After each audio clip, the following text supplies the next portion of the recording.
called out. The reason why you guys have to call out trades is so that I can see what you're doing. So for instance, here we go down here. I'm going to slide through all this shit and we're going to get to the bottom here. All right. I can't see your screen on TikTok Live. Yeah, we're not sharing the screen on TikTok Live. We're all doing it inside the Discord. There's a little bit here. Sunday pump. Okay. XRP 2-hour moon 1-hour trend. So Boogie posts that, right? I can go look and take a look at that time. We can see right here that you know it's popping in at 5:11.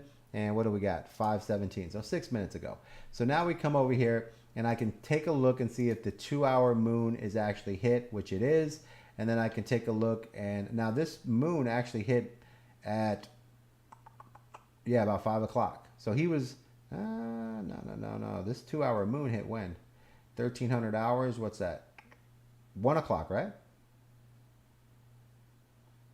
1,300 hours. Right? Yeah. Yeah. That's 1 o'clock. Yeah, minus 12.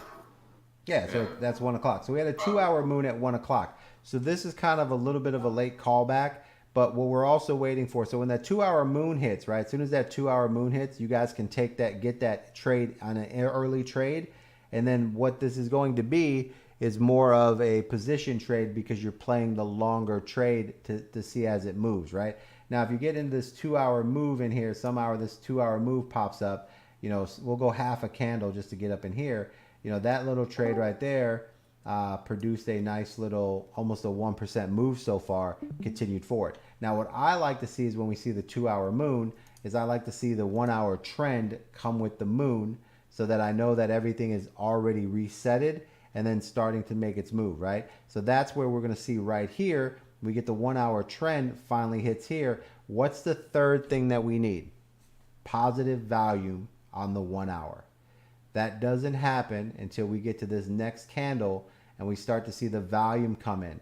Now, the only thing I don't like about this move here is right away is I can see that my RSI is oversold or overbought at that time.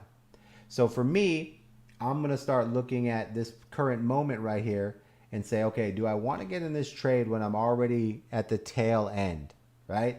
Probably not, because I like everything to be in my favor. So now I start working backwards. First thing is I check my 4-hour. My 4-hour broke up, right? Now, if I was watching XRP and I was actually tracking XRP, when the 4-hour RSI broke up right here, when it's starting to break up here, you would have got an alert right here on your text message. The entry for XRP was actually way down here, 50.17. You can play that 4-hour RSI because if you go to your daily, right, the daily is already bottomed out, meaning that there can't be that much pullback on the daily. So that means the 4-hour is going to be twice as strong as it normally is, which is in your favor. Okay? Very simple. Very simple, right? Now, I slide over. I look at my 2-hour. It crossed over early. Then we're right in this position in that little section right there. Go back to your 4-hour. You can see right here. Let's move this here where the 4-hour broke up. Right there. That's the 4-hour breakup. Look at the 2-hour section. Boom. Right in this area, the 2-hour breaks up. That's our entry, right? Let me go back and show you guys. This is such a simple entry to do. 4-hour RSI breaks up right here. We go to the 2-hour RSI. Right there, we broke up. That's an entry on XRP off this candle. Let's say you got the top, the wick of that candle, and you did a terrible job of getting in this trade. You're still in this trade up in this area here at 50.31, right? Still basically pushing up to your target zones, an easy 1% where you're at right now. So you're solid on this trade no matter what happens, right? Now, as we move forward, if you get in that trade properly, right, and you say, well, what other indicators am I looking at, VC? We'll take a look here. 4-hour RSI bends, right? What do we have here? We have a red moon, right? We have a green trend, right? So our trend here on our 4-hour changed, right? Remember the other day I was talking about trading just with the 4-hour trend, right?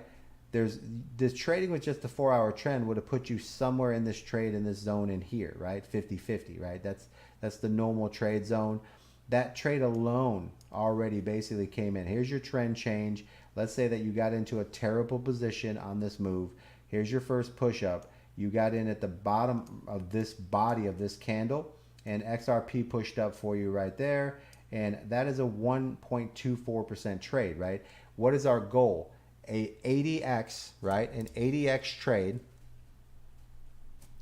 right? Minimum 50x, right? Minimum 50. There's our 1% move, means our stop loss would have been set at our 50% profits. So that's 50% profits there, or 80% profits. Either way you look at it, there's a very easy way to trade and win, right? Remember? Now, the second thing that we always talk about, right? So rule number one, trading at your 80 to 50%. The first rule is there always is a pullback, right? There's always a retest, right? So in your head, every time you see a power move, I want you to understand that there will be a retesting of the support zone before it continues on its power move, right? So if we look at the 4 hour, here's our 4 hour trend that we get. There's a power move through the 4 hour trend. We take our profits, and then we're having a reset. Now we have our trend, it's resetting, it's starting to come down. We look at our 4 hour RSI, notice how it's coming down. So this is a continuation of the 4 hour trend trade coming down, right? We trade with the trends, right? Trade with the trends, right? The trend here is a green 4 hour trend, meaning that we're looking for the longs on this move, which means take pullbacks, pull longs, right? Here you go. 4 hour trend is green, right? Ding, ding, ding. VC knows that we're going to be moving up. I can take this trade on the 4 hour trend, make my 50%, and then I just sit back and I let it pull back, right? I look at my 4 hour RSI. I'm pulling all the way back on my 4 hour RSI, right? I'm waiting, and then finally it bounces and starts to break here on XRP. I go back and look at the trend, and what do I have? A green 4 hour trend. What does that mean? That means we're going in the upward direction. Very simple. And we had our first push and a pullback. Second confirmation that in my head, we're going to get some type of bounce here. Very simple. Now, 4 hour trend hits. I go to my 2 hour. It's starting to bend up. This would be my second entry into this trade, that it's a continuation of that first 4 hour trend, right? Now, what we trade on is 4 hour trends, right? Now, what's the goal on the 4 hour trend? Remember, we enter 4 hour trends, we sell on the 2 hour trend, right? And we re-enter on the 2 hour retrend, right? So right here, let's say you're doing the confirmation and you're like, you know what? I'm going to wait for the 2 hour trend to go back green because I'm trading with the 4 hour trend and I need momentum, right? These are checklists, right? So when you look at your checklist, right, you can see a lot of things that look like it's being very positive, but then you go to the next checklist and say, doesn't have positive volume. The 2 hour trend is red. You see what I'm saying? These are things that stop me from making my trades because they're not lining up with what I like, right? So going back, the 4 hour RSI bends, right? Looks like a good trade. The 2 hour RSI bends. Looks like a good trade, right? Now, even if you jump these trades, right? Just based on the 2 hour and the 4 hour RSI, this is why the system works, right? These are trades that you shouldn't make, or very difficult trades, right? The beauty of the system, the beauty of understanding what we're doing is that when you're trading with an ADX, right? Even if you get in without that third confirmation, which is the trend, and you jump in and you're just going with the higher trend, which is the 4 hour. When the 4 hour RSI bounced and the 2 hour RSI bounced, even at that moment, if you jump this trade, it's a 1.25% trade and it's still going up. So you can still take that risk and get yourself in early, and still with an 80% X, right now you're sitting with a 110% gain, or if you're on a 50X, you're sitting with a 65% gain, right? Either way, your stop loss is set at a 30% gain, right? Because you want to play the continuation move because you see the RSIs are at the bottom and you're playing that the continuation of the volume is in your favor, right? So this trade is in your favor because the RSI is 4 hours at the bottom and it's coming up. The daily's at the bottom, so there's no sale pressure. and the 2-hour RSI is also bouncing up, right? So in our favor, what do we have? The daily is in our favor, which makes the 4-hour twice, right? Gives it an extra 50% positivity. So the 4-hour RSI is hitting the bottom and going up, meaning that it is 50% more likely as well to do what we want it to do. And then the 2-hour RSI is also in the favor of the 4-hour, right? So those trades right there allow me to say you can take that trade because you have the daily, the 4-hour, and the 2-hour all in your favor with a 4-hour trend, right? Boom. All in a long favor, all taking that trade, right? To me, this is an early trade. To me, this is a trade that you're basically, the confirmation that I want is a very simple format. 4-hour trend, 2-hour trend, same direction. That's my trade, right? Now, the RSIs allow you to kind of jump the gun a little bit as long as they're all in your favor. Daily, 4-hour, 2-hour, all in your favor. You can jump this trade, okay? And now what you're doing is you're setting yourself up for when the 2-hour trend hits again, you're going to continue this pump until you get that 4-hour position or 2-hour RSI changing back, which would be having the 1-hour change back. And that's where you would be looking to start to close out of your position, right? So let's keep going through this trade. So why can you jump this trade? Because you have the RSI, the daily, the 4, and the 2 all in your favor. And then when you go to the 2-hour, which is the trade that I would wait on, that I like to have, would be a 2-hour green trend, right? That 2-hour green trend coming up, right? But we have 3 confirmations, right? The daily, the 4, the 2, and the 4-hour trend. Four confirmations for us to take this trend on the upside early so that we can get in, right? Now, let's say if you sit around and you say, you know what, I'm going to wait for the next possible moment, which would be the 2-hour green moon hitting, right? That once again gets you into another trade here. You're still at that 1% move, 1% section. So even if you waited for the 2-hour moon, you're still in a good little position, right? But if you wait for the 2-hour moon to hit, you now have to kind of like go to the next confirmation because you didn't get in on the early confirmations with the 4-hour trend bottom, the daily trend, the 2-hour trend, right? You didn't get in on that. You didn't get in on the 4-hour RSI, the 2-hour RSI. So now you're waiting for the next confirmations, right? So where's our first one? This is the green moon, first confirmation. What's the second confirmation on that? The 1-hour trend, we got that. What's the next confirmation on that? The positive volume, right? There's our 3 confirmations. Now we know that we're moving in the right direction. So what does that mean for our entry, our 4th part of this puzzle that we enter, right? It is always the RSIs resetting on the 1-hour, 30-minute, and 15-minute, okay? So now we come in late to this XRP trade. Everything that we should have got in earlier, we did not get in. All trades always retrace. So now we're waiting for the next pullback.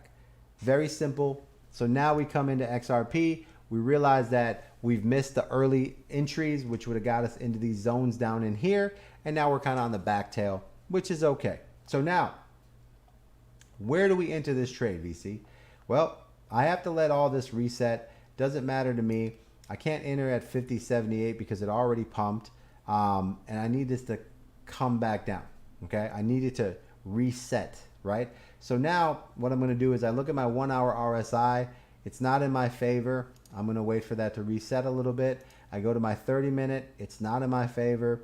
I'm going to wait for this to reset a little bit. I go to my 15-minute. It's starting to reset, meaning that we're starting to move in the direction that we need to go, right? And look at all this positive volume on the 15, right? When you see all this green positive volume on the 15, you're not going to get a big super reset that you're looking for because you got all this positive volume. Look how much above it is above the 3.89. Like, look how much it is. It's twice as much. So now you can say to yourself, well, this is probably not going to reset as far as I want it to go down. So it looks like, you know, it's probably going to, stay sideways in this area here while the RSIs curve and then find room to run. So now I can say to myself, like, man, this is really building momentum here, right? This is where I can look here and go, okay, I don't want to lose this little pop trade here. So what I want to do here is start thinking about cost average buying into my position trade, right? Because the earlier trade was where you would basically slide into your 100% of your position because you had such a strong entry. RSI 4 hour just popped, 2 hour just popped. You had a lot of momentum going your way. You can get your whole $50 in it or whatever your bag is, your $50 bag in and go. Here, you're having a little momentum where this is going to kind of bounce up and down. So this is where you need to cost average buy into this long position here, right?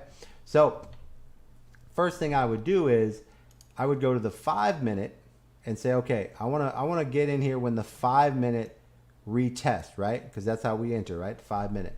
We have a green moon, a green trend, right? Let's see what we have. Red moon, red trend, green moon, boom. So we got everything that we need here on the 5 minute, and we're starting to pull down on the 5 minute. You guys see that? See how we're pulling down on the 5 minute? And now we just crossed over right there, right? Now this area right there, that crossover, that 50.74, that's probably going to be an area that is going to be a steady target for entries.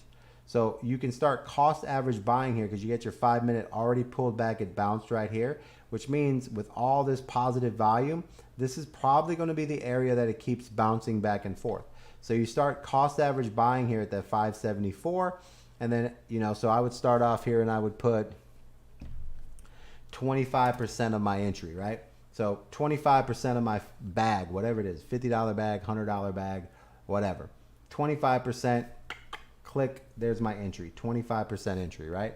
So easy to do. And now I'm waiting to see like as this starts to move. So when this starts to pump up, I'm going to see it like, the 5 minute make another move up, and then it's going to come back down. When that 5 minute comes back down, I'm going to buy another 25% of my entry. So that way I'm 50% in as we're starting to, break this little section here, right? Now,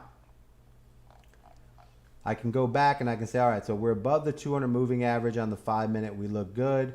I have some levels here, right? This is the next level. We're breaking. See, if you just scroll out a little, you can see your levels, right? What do we have here? XRP is fighting this little bank level right here. The next level is right here. So it looks like the movement here is to try to break above this little level here, which is right in this zone here, about 50.88. And then if it can break through that, then we can have a little more of a running room up to this section here. So XRP looks like it wants to get to 51.22 area and kind of get a little more high, breaking of a high area. But that's what it's looking for. It's looking for about 51 cents here, right? So now we're cost average buying here because we don't want to miss the pump. Where our 5 minute bounced and it reset right there. That's our entry. Our first entry was right there. And now we're going to let it go through its next move here. Real simple. We're going to let it go through its next move. It's going to come back down on this 5 minute again. And then we're going to buy another 25%. And we're going to keep working the 5 minute pullbacks over until we see this 15 minute start to bounce up, right? Showing that there's volume, pressure, buying pressure, right? Here's your 30 minute. Your 30 minutes at the top. It's starting to level out. Right? It's going to have a little bit of a pullback section here. As you can see right here, we're fighting this little section. So we're probably going to have a pullback. And the pullback that we're looking for would probably be the top of these other candles where it already set its markers. So this is where we're looking to buy in this is the buy zone for us, right? Another pullback that we could be looking for is we could be looking for to get into where it bounces off the 200 moving average on the 30 minute, which would be great. But with all this positive volume, probably not going to pull back that far. But so we slightly above that, we'd be looking around this candle here, and we'd be looking to buy at about 50.67, right? So now we got 25% in. We're going to buy this 5 minute pullback, and we're going to cost average buy as we move through here until we get to what we call the pop trade, right? The pop trade, right? Cost average buying into the pop trade. So when it does make its move, it's pop. What pop trade are we talking about, VC? Well, if we look at this XRP and we go down to our 15 minute, everything is looking like positive volume. We're looking good here. We have a nice little up area target. And now I got to go back and say, okay, so what am I looking for here? I am looking for the 4-hour moon. See this, guys, right here? I'm looking for the 4-hour moon. And if you notice right here, I'm already starting to move my momentum towards the 4-hour moon, right? And this is going to allow me to say I got positive volume on the 4-hour moon, looking good. And then take a line, put a line right there, man. Put a line and say, okay, I want to know if this is gaining volume, right? 4-hour RSI, 4-hour moon, everything in my favor. That's what I'm playing. That's the pop. That's the pop that I'm playing, right? That's the pop trade. I'm cost average buying into my pop trade. I go to my 2-hour, right? I already have my 2-hour moon. So it's just a continuation of what we want. Now notice here when we first started this trade, the 2-hour RSI was down here at this level. All right, this is why I kind of like to put levels on them just to see when I start my trade where they're at, just so that as I continue to go back and forth, I can see how much they're moving, right? This particular move here with the RSI of the 2 hours shooting all the way up means that we're going to get a nice little pullback here because it's already like canceling itself out. So now I would move to my 1 hour. I see my 1 hour bending down. That's what I'm waiting for. I'm waiting for this pullback, right? So now that I know that I'm getting my pullback, I look at my 15-minute. Here's my pullback. You see this? Rejected, rejected, rejected. Now we can look for the pullback to get down to our 15-minute area, which right here is where we would be looking for it to touch the 200 moving average, right? This level right here, 50.54, to where it's going to then pull back and bounce and then continue its move up with its volume. So that's what we're looking for. So we're getting this little bounce here. What do we do on a pullback? We look at the 5-minute, right? Why do we look at the 5-minute? Because we have what's called a 5-minute pullback, meaning that when the 5-minute gets a red moon, which we're about to hit right here, and the RSI is bending down like it is right now, then we have what's basically considered a 5-minute pullback, which means if the 15-minute RSI is at the top breaking down, which it is, we're going to pull back. If the 30-minute confirms it, which it's about to, then we would enter the short here, right? This is a trade that you can play, right? So if you haven't entered your XRP long here in cost average buying, right? And you just got your little 25% in, your 25% is in, you're going to see this pullback and then you're going to, or your 20% or whatever you put in, you're going to buy when this pullback bounces up, you're going to buy another 25% and you're going to start cost average buying, right? So on this big pullback, as it starts to move up, I would probably put like 30 to 50% in on that right there because I'm getting that bounce. And that's probably the best entry position as we move forward, all depending on the 1 hour RSI and the 30. Because I want to be 100% into a trade when I have the 30-minute RSI in my direction, the 1 hour RSI in my direction, and the 15-minute RSI in my direction. So no matter what, on a pop trade, you need the 15 and the 30 in your direction. 5, 15, 30, right? Those are the pop trades. Those are going to give you 1 to 2% burst, and then it's going to come back down because if you have a 5-minute, a 15, and a 30 all bottom out and start to go up, it's a 1 to 2% burst.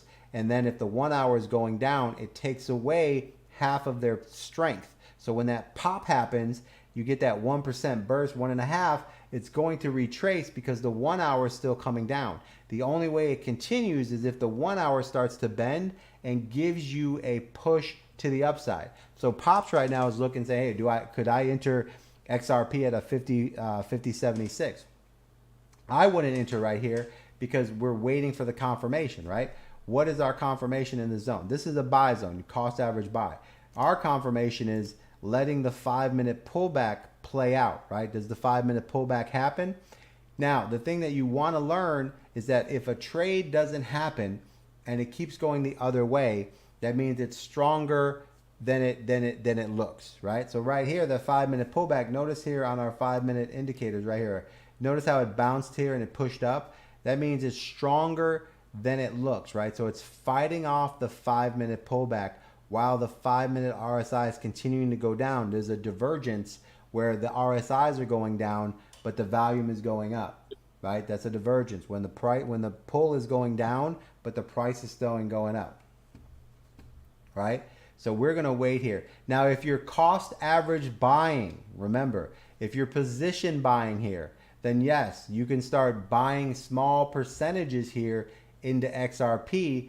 Me personally, I'm not in this trade. I'm not cost average buying. So I want it to reset, right? I always want the pullback. I always want that, that cushion, right? I want that extra money, right? I'm greedy. I want the best entry possible. So what am I going to do?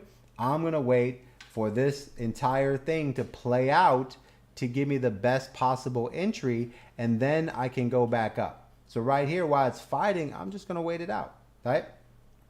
I have a 5-minute pullback that I know is more than likely going to happen in here. The RSI still haven't bottomed out, so I can't go long. Why? Because the RSI hasn't bottomed out. That's why you can't enter here.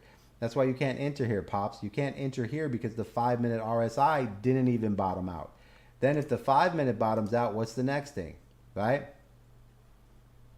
Right? What's the next thing? The 15-minute RSI has to at least bottom out and head back north, right? Where's the 15-minute right now? Heading north. You guys see that? You guys see what that is? So right now the 15-minute is heading south, guys, right? You see that? If you're on TikTok, man, hit ones. Give me some likes, bro. Get some likes in here, hit ones in the chat. So you guys see the RSI? You cannot enter this trade, right? So here's a rule, right? Let me write it. So here's one rule that we can write down, right? You need the 15-minute, the 30-minute, okay, and the 5-minute, right? So 5, 15, 30 have to be in your favor, right? So no matter what happens, 5, 15, 30 have to be in your favor. You guys understand that? Why would you enter a trade when there's no volume to the upside, right?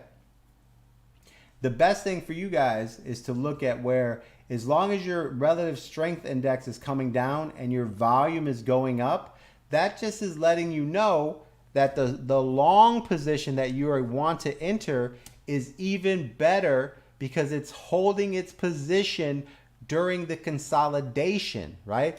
It's a divergence. It's going down, but the price is going up. What does that mean? That means you're getting a very solid foundation, the bottom. This is where you can see the bottoms, right? When the relative strength index go down, but the price maintains the level, right? That's the price that we're maintaining right now. Now, most of the time, you're not going to see a sharp drop in a price or a sharp move in a price until the relative strength index gets to what's called the 50-point line, right? Boom, here's the 50-point line. If you guys don't know what the 50-point line is, right here on this index, there's a line. If you look all the way to your right, there's a little number here, right? There's a 50 line, right? This is the 50 line right here. See that perforated line? I'm going to draw a line right there. I'm going to make that line, let me make this line a certain color. I'm going to change the setting. I'm going to make this line yellow so that you guys can see that that's your 50% line right there. Right there, somewhere in there, right there, right there. That's your 50% line right there. See this yellow line? That's your 50% line. Most action comes off that 50% line. If it breaks below it, you see a pullback, pretty heavy pullback. If it bounces off of it, then you see where you can start entering. So right here, Pops, you can start cost average buying in here, right? So if you have a $100 bag or $50 bag or whatever you're buying, here's where you start to say, okay, I got my RSI bottoming out. It's fighting this level right here. So I'm going to put 20% of my entry right here at 50.72. So we went from 50.75 to 50.72, right? Where's a nice little cost average buying entry, right? This is a 20% entry because everything is starting to kind of wind up in your favor, right? RSIs are dropping, volumes going up, meaning that you have a divergence happening, right? Meaning that this is actually going to be a pop trade. Now we go back over here, we look at our 30-minute. 30-minute RSI still needs to pull back a little here, which is going to give us more entries, right? This is why being patient and waiting, right? If you're impatient, then put 10% in at 50.73 if you want to feel good about your little entry position. But me, I want everything in my favor and I want a greedy entry. So what am I looking for? I'm looking for the 30 minute to come back and test these little wicks here. I'm looking for a 50.62. So my entry into this trade is going to be when the 30 minute RSI pulls all the way back to at least the 50 line and bounces up, right? Right now my 30 minute has not pulled back, right? It's about to cross over, so I can't enter here, right? This is what I'm talking about. I cannot enter here until I have a pullback, right? I'm just gonna wait, right? This is where you guys have to say to yourself, all right, what kind of trade am I trying to get into? I want a long pop trade. I want a trade that gets me my 1%. This is a pop trade. This pop trade is building up momentum and starting to get to the level that we want, which is what? The 4-hour moon, right? I'm rocking the moons, guys. I'm rocking the moons. Right now, the 1-hour RSI is oversold, right? Which means before I get to my 4-hour moon, right? What's the goal? The goal is to catch a 4-hour moon for a 2% move at an 80 or 100x so that I can take in 200% profits on one trade and call my day and say, that was a great trade. So this is why I don't enter this trade, because it hasn't recycled. You see what I'm saying, Pops? Yeah. You see how it's moving down, Pops? Guys, yes. Wait for the pull down. Now, what are we looking at for our pullback? We're looking for the 1 hour, the 5 minute pullback, right? So if you're not in a trade in XRP, you could be looking for this 5 minute pullback. Here you go. The 5 minute pullback. What is the trade that we talk about all the time? That's one of the best trades in the business, right? Let's mark this out. Here you go. This is a 5 minute pullback. So if anybody has never seen this before, this is called a 5 minute pullback. It works very simple. Here we go. Here's our 5 minute pullback. It's a trade that we actually trade, right? So Bread Boy knows I talk about this all the time. Here's your 5 minute pullback trade, right? Very simple to do, very easy to do. How do we get a 5 minute pullback? Let me see what this percent is. So 5 minute pullback, right? What is a 5 minute pullback? A 5 minute pullback is when you get a red moon on the 5 minute, right? The 15 minute RSI has to agree, right? And it hasn't agreed yet. It's still kind of moving up here. But as soon as it breaks down or rejects here and starts to head down, that would be agreement. And most importantly, we enter on the 30 minute RSI cross, right? So right there, we're getting a 30 minute cross right there. So I'm gonna set an alert here on the RSI for a once per bar, a 30 minute XRP. I just need that right there. And I'm gonna create that, right? So when this XRP, I don't even have to watch this, right? I can play this and say, when XRP gives me a 30 minute RSI, turn light on, Fade. Turn light on for cross, then I can look for a short here, right? Here you go. Stochastic RSI, XRP, 30 minute, right? What does that let me know? That means I can go look here and say, I got a short coming in on XRP. So now I go to my 5 minutes. Do I get a red moon, right? That's what I'm looking for. I'm looking for the red moon, right?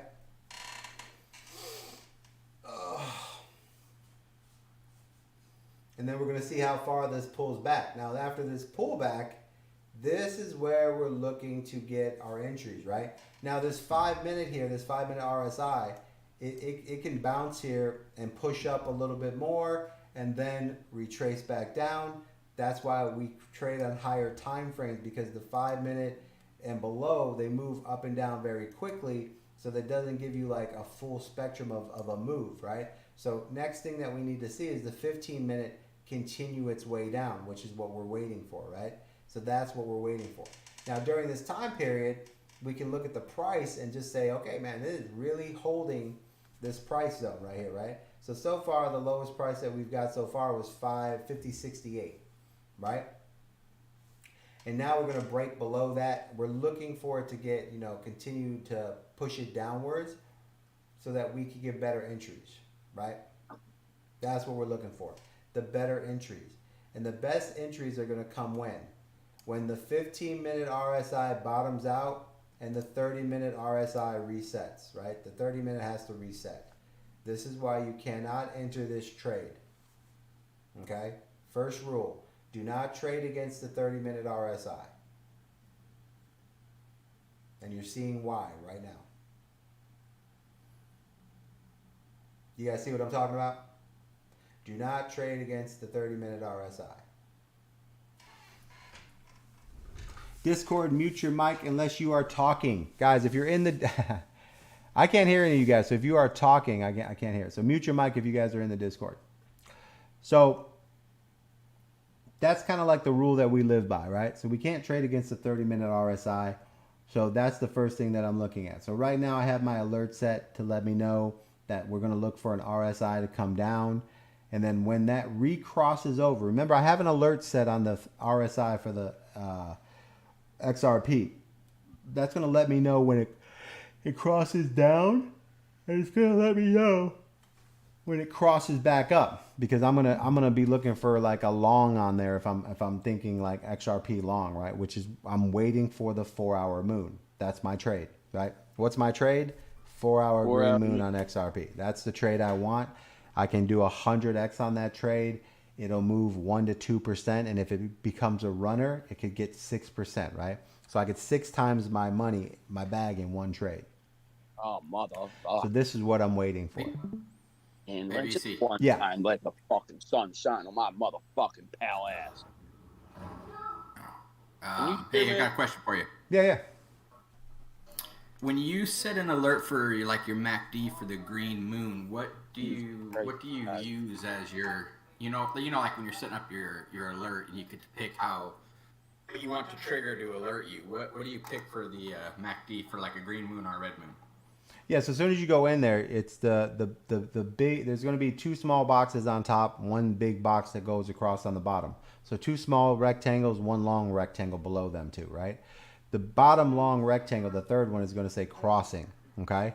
You then are going to go up to the upper 2 rectangles above that, right? So as soon as you hit that alert, there's going to be 2 small rectangles next to each other and 1 long one below it. The one below it's going to say crossing. Go up to the one above it, and it's the second one to the right. You're going to click on it. Those are going to be all the different alerts that you can select on your pick, right?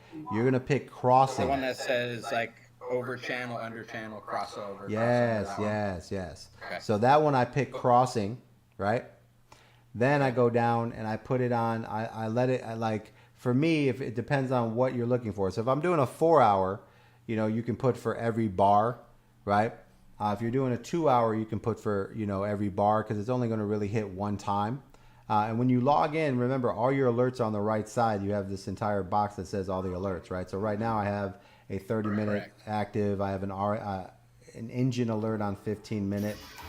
I have a Ches alert, So if you wanted to do a green moon, you would do, which one would you do? Crossing. It would be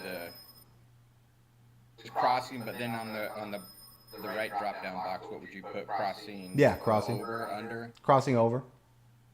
Okay, and that'll give you your green moon alert. Yeah. Okay. 10-4. Yeah. And that way you're just getting that. That's what I'm looking for. I want my 4-hour moon alert. Can you click on that moon real quick and just show us what you're talking about? I'll make a video for you guys right now because I'm streaming right. Let me see right here. Just put it on Matic. Matic green moon's gonna come in soon. Let me see what we got here. All right, so let me finish this up and then I'll make a quick video for the moons where you can set your alerts. If you guys don't know which one it is, remember you have multiple alerts. So put a 4-hour crossing over, put it under, and then, kind of like look at it. And then if you guys are looking for different ones, pick them. And then when it goes off, go look and see which one it's telling you. You see what I'm saying? And you say, oh, okay, this one was a different one. That's pretty interesting, right? And you can get rid of the ones that you don't need, right? So here, just let's finish up these RSI. This is what I was trying to explain to you guys. We're always playing a 5-minute pullback, right? Here's our 5-minute pullback. We got our red moon that popped in here at this 567 mark, right? So that's an entry to a short position. And now, let me get rid of that one I don't need. So there we go. There's an entry to a short, right? So this is our regular 5-minute pullback, right? Now we don't have to be playing or trading with the 5-minute pullback, even though it's one of my favorite trades in the world, especially after a big move like XRP had a big move. It had a pullback, it had another push. I always like playing the push up and then the double top on the way down. So this 5-minute pullback is probably going to be pretty profitable because not only is it on its way down, but the 15-minute has a ways to go and the 30-minute has a long way to go, right? So this pullback right here is a trade that we look for all the time. It's probably one of the most profitable trades I've seen. And it just seems to be a very simple trade to make, right? And here we go, our 5-minute moon, everything lined up. You enter into a short. We'll pull this down a little bit more there. So right there, that's our reward center for our 5-minute pullback. And now for this to actually make money, you know, we're looking, let's see what we can get here.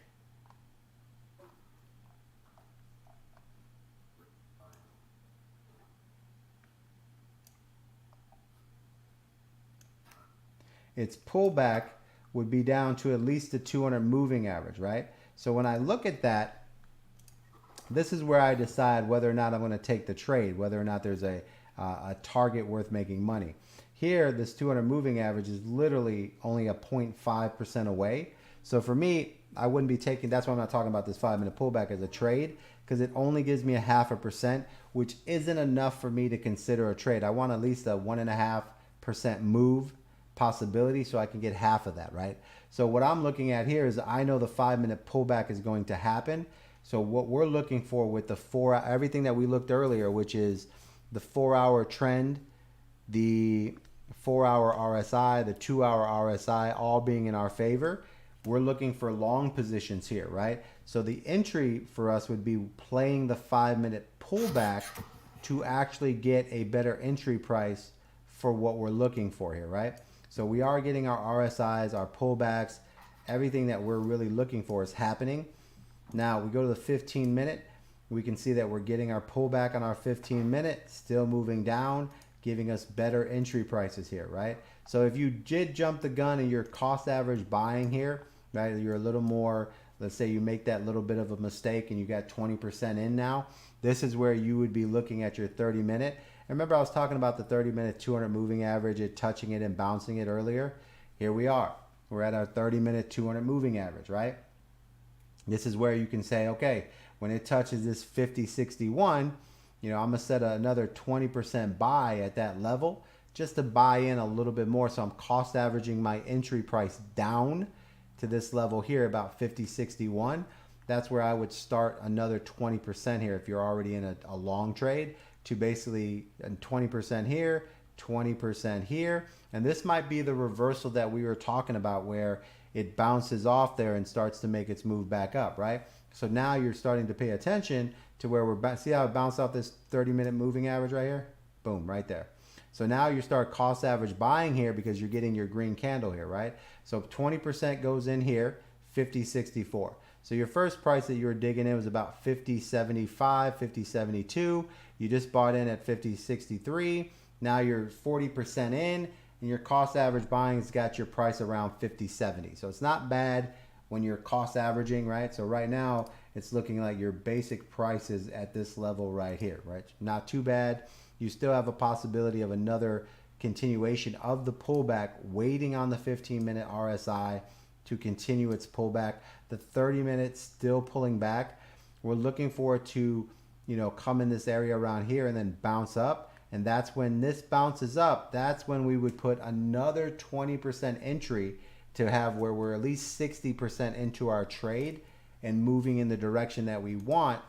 And at that point, we would be checking the 1 hour to see if the 1 hour is starting to come back up, which will allow us to say, okay, I'm going to put another 20% in because it looks like everything is finally, you know, dug down a little bit, found some areas to push up to allow me a nice little move, right? Because that's what we're looking for, is we're looking for that long. Now, while all this is happening, keep in mind what I'm waiting for is my moon, right? I'm waiting for this 4-hour moon to continue its little move up, and that's the trade that I want, right? Now, why do I trade on larger time frames? that the larger time frame, just basically all this bullshit that we're sitting through right now, and it's going up and down and all that shit, it just kind of gets it all out of the way. By the time the 4 hour decides what's happening, it's already had the volume accumulate. It's already had the buying pressure accumulate. It's already had everything happen to where it solidifies that it's getting into a solid move. And that's why I trade on the larger time frame, because I don't have to make that many trades if I'm making trades that are, have more higher percentage of victory, right? So still everything's moving in. We're still looking good. I can look at the 3 hour and see. So if you want to kind of pre-jump a 4 hour moon, you can go to the 3 hour moon. I never really talk about the 3 hour moon, but this is another trade that you can look at and say, okay, when is this happening, right? This could be my area. Once again, red moon, we're getting volume. It's rejecting here. This is the little bit of a pullback, but this could be also where you start to see a green moon entry somewhere in here that you can look at on the 3 hour. I jump to the 2 hour. We get our pullback. The 2 hour RSI is overbought. So I'm looking for a nicer pullback because the 2 hour is overbought. The 1 hour is on its way down. And once again, we're waiting on the 30. That's why I wouldn't really be entering the trade at those levels, right? Because for me, if you're going to be a successful trader, you have to trade with the 30-minute RSI, right? It just doesn't happen that way. No, Pops, you didn't miss your entry. The entry, guys, for me, if you guys are going to play an entry on XRP, what's rule number 1? 15, the 5, the 15, and the 30-minute RSI in my favor, right? We don't have that, guys, right? When I'm talking to you guys about cost average buying into your trade, it's because you guys, if you're making mistakes and you're getting in a little bit too early, or let's say you're playing a good strategy, right? Playing the 30-minute moving average, the 200 moving average on 30-minute, that's not a bad entry. Most people are going to play that trade for support and looking to stay around the 50-61 level. And so it's, you're not in a bad, it's not a bad entry there. Most of the time you will win that trade.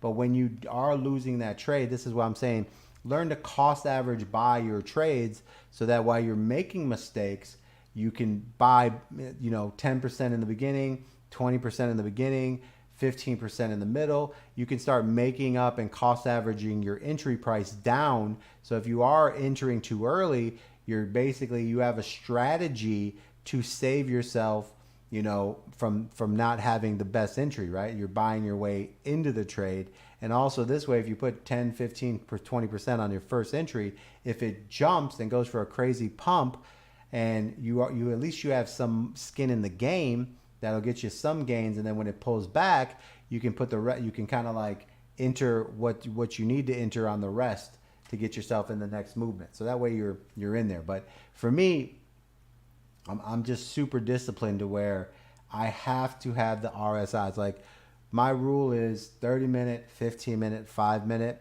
I don't care about those other trades. I don't care if I miss my entry. I'm waiting for the overall, right? The very first entry for me on this trade would have been the 4 hour RSI, the daily RSI, and the 2 hour RSI all bottomed out, and then the 4 hour heading up and the 2 hour heading up, right? That's going to be my entry. Right, that's the original entry. If I didn't get that entry, now I'm sitting back. I cannot make an entry until I get the 5-minute, the 15, and the 30. You guys understand that? You guys have to wait, guys. All right, and then you can move along. You can check other coins as this kind of goes along, but it just allows you to kind of like see what's happening. So for me, the trade that I want is a 3 hour moon, a 4 hour moon, right? Normally the 4 and the 3 hour moon are going to hit around the same time. So for me, that's what I'm looking for, right? Now, right here, your 30-minute 200 moving average is holding up. So it's not a bad entry, right, to think that this is going to be your support system. So if you're a guy who says, you know what, I think 50-61 is a good entry, that's a 200 moving average on a 30-minute, that's not a bad entry. Right? I wouldn't go 100% in, right? I would put in 25, maybe 20% here, and then I would let it bounce. And then when it retraced, I'd buy another 10, 20%. I would cost average buy from the 30-minute 200 moving average, right? But me right now, in order to make that buy, I would once again have to have the RSIs in my favor. and they're not in my favor, right? This is how I avoid over trading, guys. I avoid over trading by simply waiting on them. Hey, babe, can you check the Lifetime app to see if they're open today? Thank you, babe. All right, give me 30 minutes. We're rock and roll. Love you too.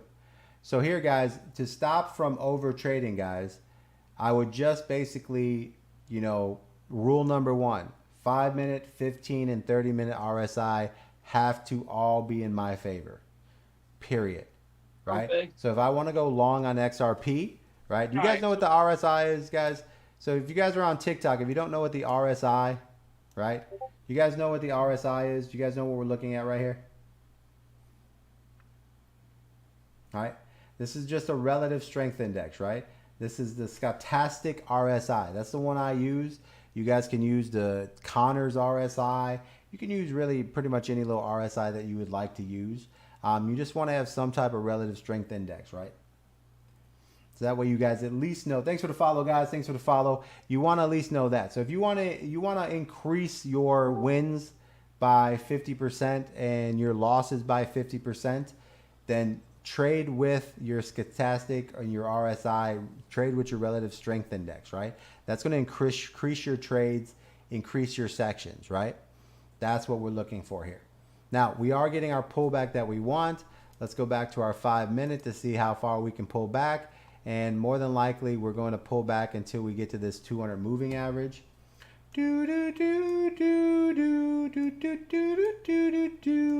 This is why you never jump the gun, guys.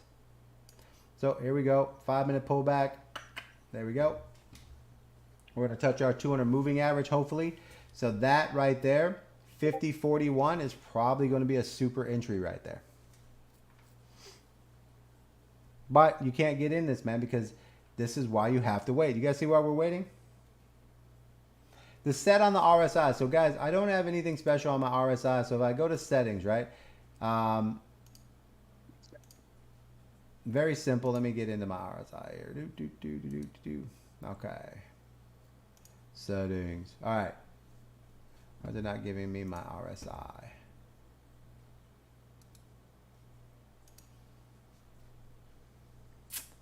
All right. The only thing that I changed for my stochastic RSI, guys, is my K, I turn green.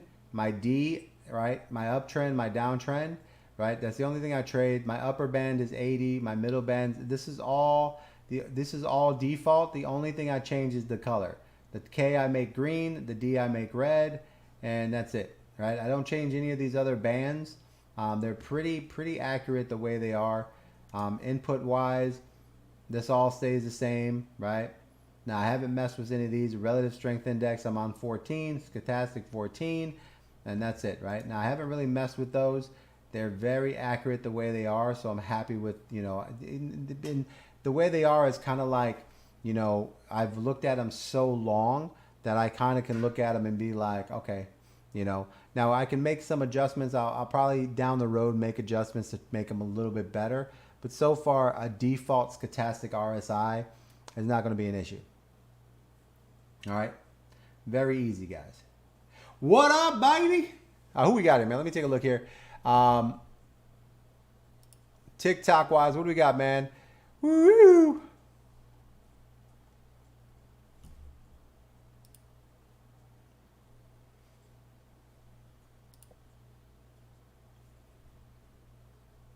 Let's see what we got in here, man.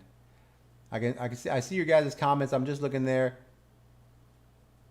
Aaron, you said 1530 and what RSI? So you want to trade with the 1530 and then entry on your 5, right? So the way you trade, guys, is like this. You have the 30-minute RSI going bottomed out, 15-minute RSI bottomed out, and then you go and enter when the 5-minute RSI bottoms out and then starts in the direction, right? So you always trade down, right? Meaning if you're going into a long, you look at the higher time frames, and then as they go into position, you use the low time frame to enter, right? So you want the 30 bottomed out heading up, the 15-minute bottom headed up, and then you go to the 5-minute for your entry, okay? That's what you want to do right there, guys. So right here, we're looking at our XRP entry. Now notice here, guys, we have our 5-minute RSI bottomed out, right? We don't go 5-minute, 15, 30, right? We look at the 5-minute, it's bottomed out. We go to the 15-minute RSI, it's not bottomed out and it's still heading down. And we go to the 30-minute RSI and it's just crossed over heading down, right? So there's the price right there. So the 5-minute turned over at 50.58, right? And most people will jump in there and be like, oh, my RSI bottomed out. And that's not the case. It still has a continuation, right? We mean the 5-minute has to run another cycle, come back down. Now look at this. We're losing volume, right? Look at the volume on the 5-minute. This is becoming a bigger short than we thought. This could be becoming a big short, right? This is why, you know, you just have to wait for the entries, guys. You guys understand? Hit the like buttons on that, man. This is very simple trading, guys. Hit the likes over there. Let's get 10,000 likes, guys. Don't forget to follow. Guys, follow the other account. This is where I post all videos for, follow this, right? Follow this right here. Follow VC Crypto, right? That's where I post all the videos of coins and call outs. Pretty much everything we're doing. Follow that right there. Get that up there. That's also where we'll be going live in the future. So if you guys want to kind of like get yourself set up in there, that's really what you want to look at right there, guys. Make sure you're following that. So this is another example of how to save yourself, guys, huge entry points, and make sure that you're going to get 50% more wins. That's why, guys, if you want to jump in, don't forget, guys, well, we have our little link here. Hold on, guys. Boom. Let me enhance this, guys. We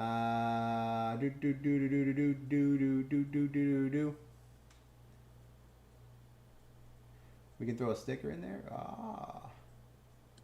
It's not who we are, but what we're trying to do.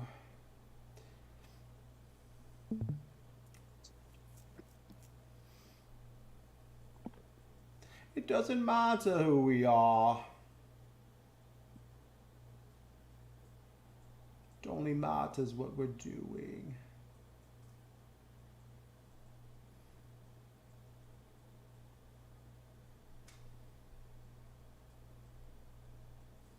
So guys, don't forget, if you're looking to get into the Discord, right there, right under the name, that's the following. Get in there, guys.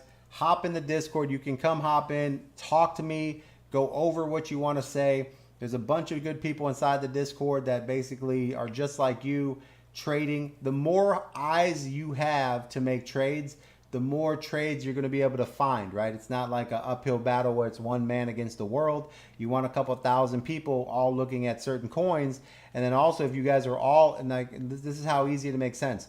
The more of you guys that are buying into coins, the more volume you're pushing, which gets other people to FOMO in. And then when you guys hit your targets, you can get out and take your profits together because you're all using the same indicators, and take your profits and walk away in the money and just using FOMO and everything else you guys got. This is why you want to build a very simple society, guys, right? Looking trading, right? So we're looking at TradingView, pulling up TradingView, guys. That's where you sign up right there. Very easy to do. So that's what we're looking at, guys. Now, so far right now, guys, we're still pushing here where we're getting the pullback here. So we still got a pullback. This right here, this little pullback was a nice little pullback for you guys. So if you're going to get into XRP, you got to let this 5-minute pullback start. But more importantly, we can't come back until our 30-minute RSI triggers off, right? Look at that. We're breaking through the 30-minute. Woo! This might be a bigger short than we thought because that RSI was tall and it hasn't even got to the 30-minute. Like, it hasn't even got to the halfway point yet, man. This could be a big dump on XRP. So this is why you want to be safe. Always trade with your relative strength index, guys. We'll come back to XRP when it's done doing what it does. All right, give me some coins, guys. Let's take a look here. We got 15 minutes, man. Let's see here. Aaron, looking at the trading view, small pullback, then ups. What about XLM? XLM. Okay, so what about XLM? XLM normally moves with XRP. Let's take a look there. XLM. Bada boom, bada bing. All right, so here we go. All right. First thing we do on XLM, guys, is what? We take a look at our daily. Look at our dailies. Now the difference between XLM and XRP is XRP's daily already hit the bottom and started to bend. Now XLM is starting to see a little bit of a movement on its RSI, starting to move sideways. Our volume is very nice. Now keep in mind here, guys, we have a moon reset here, right? Here's a green moon. Here's your green trend. So guys, the easiest trade in the world is if you guys start to trade, there are position trades that you can get in with a 20x to 30x, and you hold them the entire time until there's a change in the 4-hour direction, right? So currently here, you guys can see we have a a daily green moon and a daily entry. So on Monday the 13th, guys, if you guys wanted to know when to buy XLM, it would have been here on Monday the 13th on a green trend right here at 80 cents or 8 cents. Yeah, so 8 cents was the buy zone for the daily, right? And on this, you don't need a lot of volume on the bigger time frames because the volume's already bottomed out and it's moving up. So this daily candle would have gave you an entry right in here. So you somewhere around 8 cents, 8.5 cents, you should have bought XLM right here. Very easy to do, guys. These indicators are super accurate, guys, once you understand how to use them, right? There's your entry right there. Now, you're holding that entry on XLM until you get a 4-hour RSI change, right? Or a 4-hour change as far as like, where's the 13th? So you're holding XLM until you get what they call 4-hour trend changes, right? And we can see here, the 13th came in. We had a change right here where we would have sold, and then we would have rebought again at 8.4, and we would have sold again at 9.3, and then currently XLM is a buy at. See these colors? See how they're trading? Because the daily trend is green, we're buying and selling on the 4-hour trend, right? So here's your push, here's your sell, here's your buy, right? So it's currently XLM is in a buying trend, and then we would have sold out of XLM at 10 cents, 10.8 right here, this XLM. So 10.5 cents, right? And right now the trend for XLM is still in a downward trend, right? See our red 4-hour. So XLM is still in a downward trend. Now that makes sense because the daily RSI is still coming down, right? Still coming down. So this is kind of like in the middle of its recovery or basically reversal, right? 4-hour trend still coming down, but we're getting volume moved up here. So you can see here we bottomed out once, twice, 3 times. So this seems like the buy area right here. This would be the buy zone right here, this little line here at 10 cents, 10.2. So that's our little buy area, and we're starting to move up. Now, right now, currently, the target for this move up is only 10.6, right? That's the current target for this move. It's a very weak move right now, right? We need more targets here, right? So the weak high that we're looking for is the pullback. A weak high would be it going back up to 11.45, right? So that's XLM. Looks like that's the long target, right? Target 2, target 1 is basically right now 10.65. Now, 4-hour trend is red. We look at the 2-hour, right? Because we like to trade in with the 2-hour and the 4-hour. Here we go. The 2-hour trend just turned green right here, signaling an entry at 10.43 with a 2-hour moon, guys, right? 2-hour moon, 2-hour trend. Now we go back to see what the 4-hour is looking like it wants to do. 4-hour RSI bottomed out, starting to head up, which means we could have entered around 10.38, right? Looking good. Now we go back to the 2-hour. 2-hour bottomed out, heading up. So this means right here, guys, it looks like XLM is building momentum. 2-hour moon, 2-hour trend. Here's your entry, right? So you should be entering XLM around this area here, 10.45, and the target is 10.65, and then working your way up. But this looks like XLM is starting to turn the corner to move its way up. Now I slide over to my 1-hour. My 1-hour trend is still moving up to the 100 line, right? Where's the 100 line?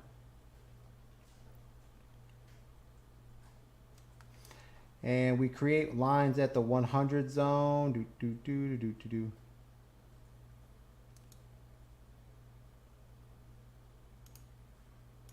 That's the 100 line. It's at the top there. So now I know that I want to, if I'm going to do a long on XLM, I have to let the 30 minutes, so boom. So XLM is building momentum to go up, right? So XLM is moving up, has a moving momentum, right? So let's jump over to the Discord and put in here that XLM has a possible move up once the RSIs, right? So XLM long after 1 hour, 30 minute, 15 minute RSIs line up.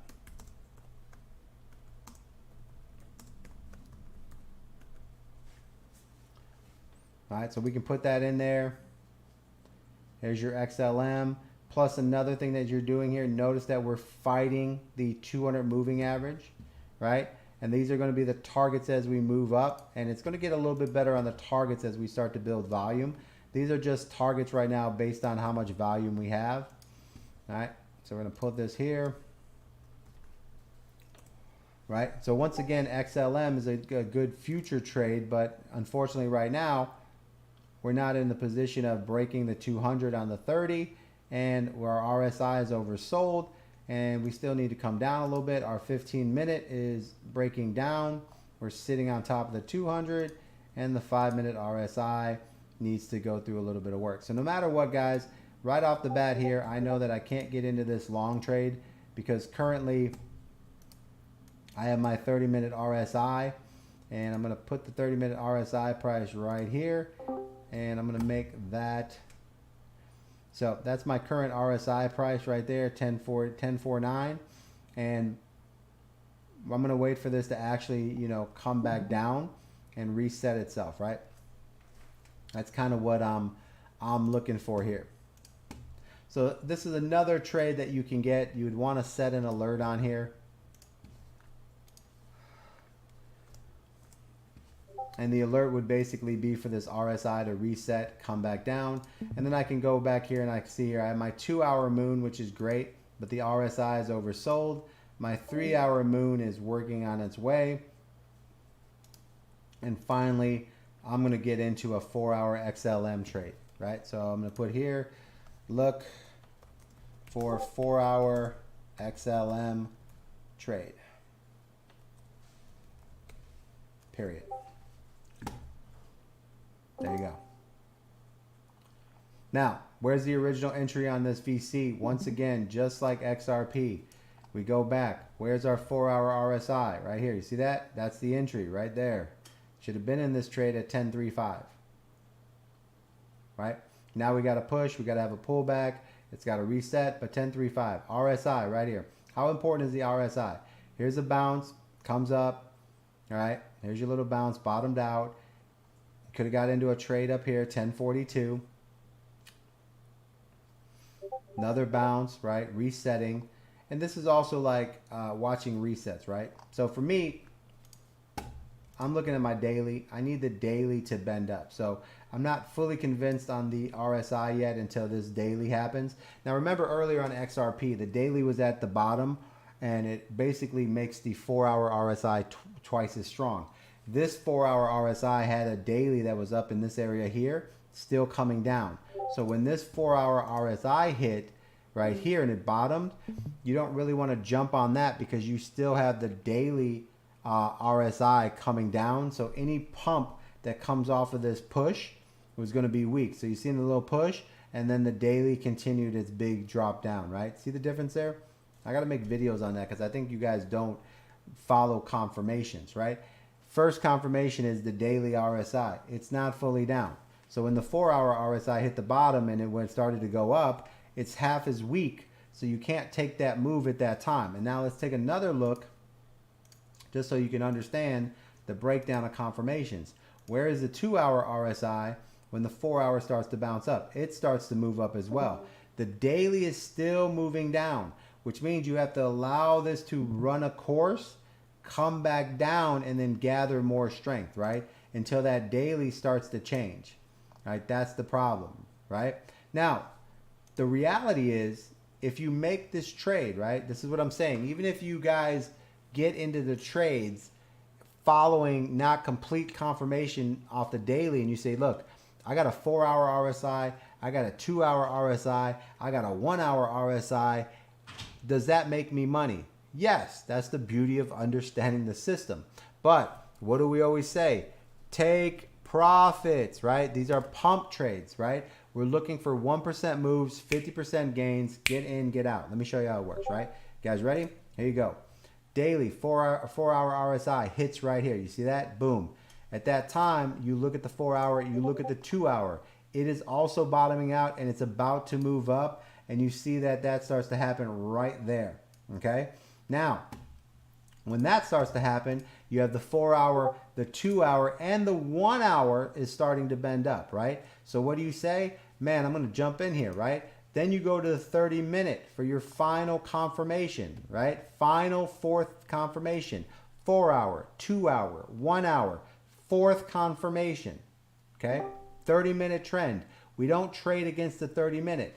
So when you look here and you figure out that at that moment, the 30-minute trend, if you were waiting to get in this long, you would have waited for the 30-minute to break through, which would have happened right here on this candle, and you would have entered on this candle here, right? So let's see how you would have done by following those simple confirmations, right?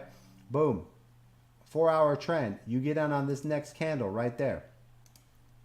It has a nice little push. It has a pump, right? Gets your 1.16%. You guys see that? Gets your 1%. So that's a pump trade, right? You have pumps, dumps, and long position trades, right? This was a pump trade. Did we win? Yes. 80x, 1%. We 80x our money, which is a 40% gain. 50x, minimum. This is a 60% gain, which means you got 30% of your gain. You won. Taking your profits in and out, very simple, okay? Now, you let that reset, right? Here's your 30-minute reset. Boom, your 30-minute comes all the way down, okay? Look at your 30-minute. Resets, starts to cross over here, okay? Take a look right here, starts to build up. You say, hey, man, I'm jumping in with my 30-minute. You get into this trade here.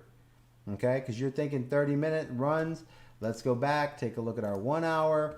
Our 1-hour is crossing over, still looking good. We take a look at our 2-hour. Our 2 hours starting to move back up here, looking good. Not too bad of a trade, right? Take a look at your 4-hour. Your 4-hour starting to come down. That's the confirmation right there that you can't enter that trade, right? 30, 1, 2, 4, 4 hours pulling back. That's a no-go trade. You see how that works, guys? Start to see that little bend right there? All right. That's a weak trade. Now, let's say you compromise and you go the opposite direction. Let's say you go the 2-hour. You see the 2 hours starting to move up, but it didn't cross over. And this is another thing, right? The 2-hour isn't crossed over here. It doesn't cross over till here. Right? It doesn't cross over until this mark right here. That's the crossover, right?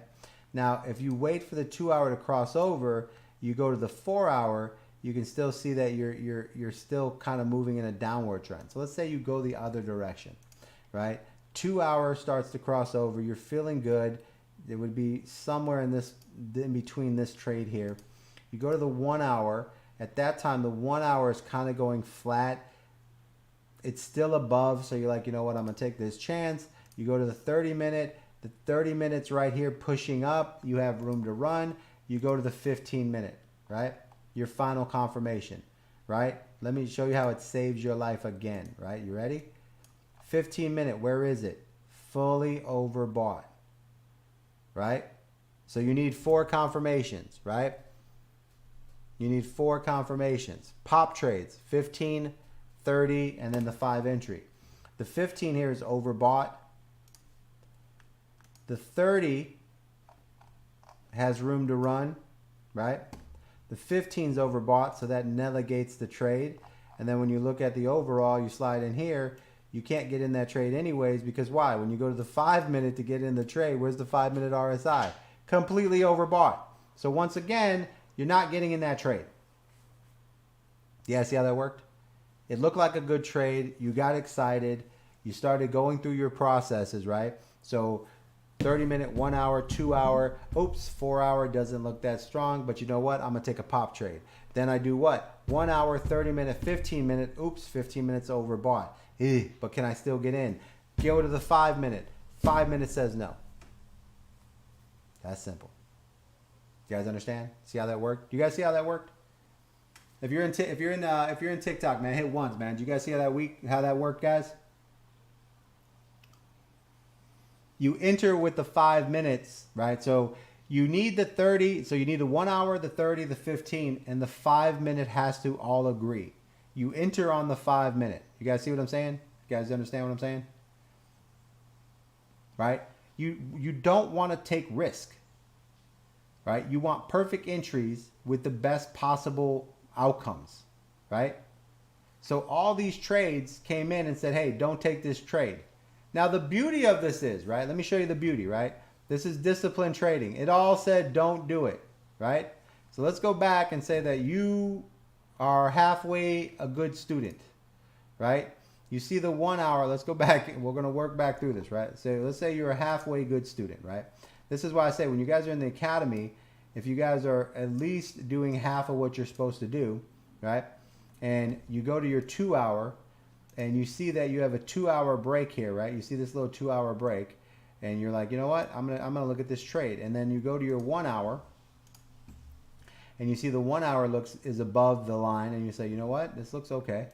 And you go to your 30 minute and you say, all right, I got room to run here and I got a green moon, right? Now, this trade, you can't... Here's another thing right here. 30 minute green moon, but you have no green trend, right? So many things these indicators are made to basically stop you from doing. You're trying to go long.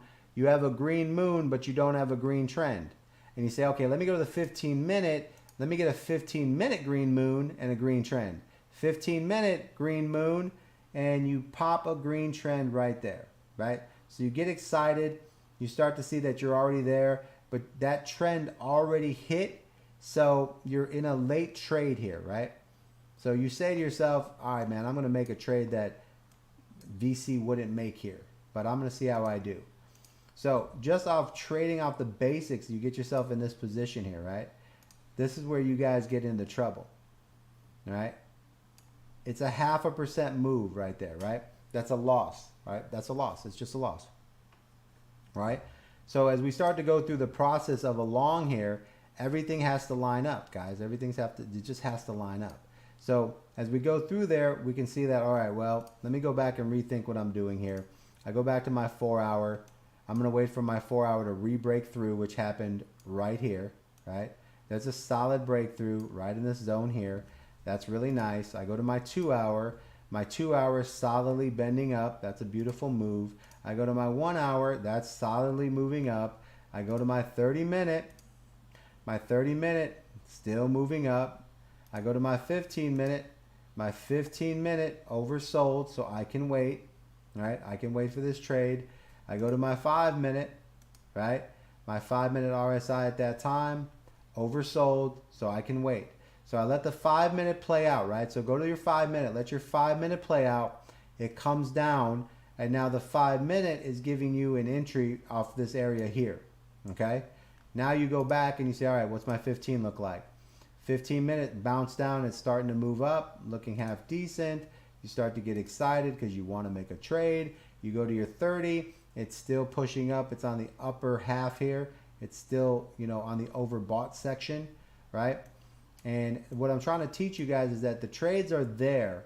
You just want to get the trades that have a little more, you know, percent to them, right? So your 30 minutes coming down, and you can see right here on the 30 minute, you start to see a part of it where it starts to bend down and reject, right? So this right here is the rejection of the 30, which say to yourself like, all right, I'm gonna take this rejection and ride this upward. So we're looking good. Go to your 1 hour. 1 hour is pumping up, all looks good. 2 hour looks good. 4 hour looks good. And you say, okay, man, I can make this trade. Go back to your 30 minutes. There's the bounce line. Go back to your 15, double check. Here's the bounce line on the 15. I'm going to bounce right here. This is going to be my entry off this candle right here. I slide to my 5 minutes to get in. And now on my 5 minutes, my RSI came all the way down. The 5 minute bounced up. Here's my entry into my trade. This is the trade that I'm taking. And let's see if you were successful by waiting everything out. And let's make sure that we have some type of movement here, right? First thing is 5 minute green moon. We don't have the 5 minute green moon. Here's your 5 minute green moon right here. 5 minute green trend. Boom. We finally got 5 minute moon, 5 minute green trend. Everything's positive. Bada boom, bada bing. Here's our entry price. 5 minute green moon, 5 minute green trend. Enter on the bottom of this candle. Let's see how we would have did on this trade. Boom, boom. This candle. There you go. And now we're rocking this up. Where do we sell this trade, VC? Okay. Here's where we sell this trade. You guys ready? Now, this starts to move up. Where do we sell this trade at, right? So a lot of times for me, once again, what's my percentages, right? I'm looking for 1% moves, 1% touches. Here we start to see that we get to our 1% area, 122. My stop loss is automatically at a 1% move once it passes. So my stop loss, it gets locked in right here at the 1% mark, right? So that's my stop loss right there. So no matter what, I'm taking my 1%. I wanted a pop trade. It popped. 1% times 80 means I made 80% gains. If you have $1,000, you made 800. If you had, well, cut that in half, you made 400. If you had a $100 trade, you made $80. Cut that in half, you made 40 bucks. Beautiful trade, easy trade, happy trade, right? How do I know when to get out of this trade, VC? Go to your 3 minute, right? And a lot of times what we're going to do is as we start to move up in these trades, as soon as we start seeing changes in the trends, right? So for me, riding this trade up is going to happen until my RSIs start to change direction, right? So let me go over here. Here's my RSIs. I'm riding this trade up. RSIs come down. I get a red moon on my 3 minute, but my trend is all the way down. Ride it back up. Get a green moon. We're still pushing. I get a red moon here, but look at the difference. Red moon, RSI at the bottom. Red moon, RSI at the top. That's my profit. Get it? Red moon, RSI at the bottom. This is the 3 minute. Why? Because I'm trading a 5 minute pop trade. Boom. Red moon, RSI at the bottom. I'm going to let it ride out. Red moon, RSI at the top. This is where I'm going to look to sell. Now let's find some other points here that would say that this is where I want to lock in a sell. First of all, I'm locking in my 1% trade because I got my 80%. Guys, you understand that? You guys understand that? I'm locking in my money. I'm locking in my percentages. I'm taking my profits, right? I just wanted an 80% gain, right? Why would I care about anything else? Now, let's go and see, can we extend this run, right? Go to the 5 minute, right? 5 minute RSI. Look, right here starts to bend.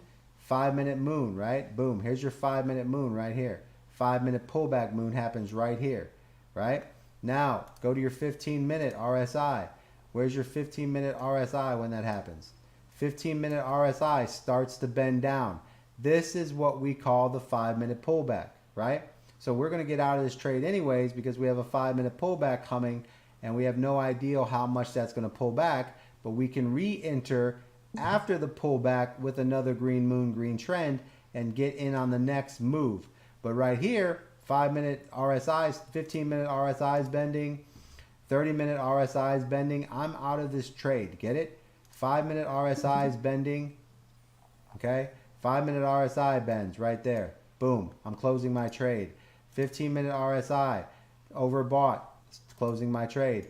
30 minute RSI starting to be overbought. Come down. I'm closing my trade in this area. That would have triggered my stop loss. No matter what happened, I collected my 1%, and I understand why I set my stop loss because all my RSIs were overbought. Okay? Now, if all my RSIs were down at the bottom, still going up, then I wouldn't set my stop loss at my 1%. I would keep my stop loss at my entry, and I would allow the RSIs to finish their push before I start getting into my stop loss, because I want to get my push off, right? I don't want to get wicked out. I don't want to get taken out, right? So because my RSIs are overbought, I'm setting my stop loss, taking my profits. Now, there's a push, there's always a pullback, and the second push. Here you go. 30-minute RSI pulls back. What does it do? It starts to bounce up right here, right? Here's your entry for your next move. 5-minute pullback. What did it do? Pulled back on the 5-minute. Then you get a green moon right here, right? Here's your green moon and your green trend. There you go. Now, there's your 5-minute retest right there, right? Here's your 5-minute. Here's your first 5-minute pullback. Comes all the way down. Starts to break back up in this little zone here, right? That's where you're looking to basically get yourself in. You're watching your 15-minute RSI. It also starts to break and starts to move up right here, right? There's your move up right there.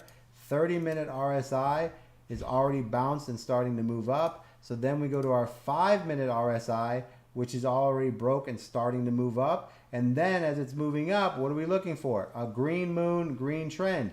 Here's our second entry, right? RSI pushing up, green moon, green trend, right? Now, I don't have to wait for this RSI to reset, because at this moment, I already had my 30-minute, right? 30-minute bounce, that's a go. 15-minute, already bounced, that's a go. 5-minute, already reset. Now it's jumping, that's a go. So all I'm waiting for is my green moon, it hits. My green trend, it hits. This is my next entry, guys, right? Bada boom, bada bing. I get in on this coin, this candle here. Now on this particular move, we're rocking and rolling and we're starting to move up here. This is what I'm talking about, like where you set your RSIs. Now we almost got our 1% here, right? But the difference is we're making this move up, right? This is where I would normally be looking to take profits somewhere around this area here. But what I would do is I would check my 15-minute, right? And as I can see here, my 15-minute still has room to run, so I would allow that to finish.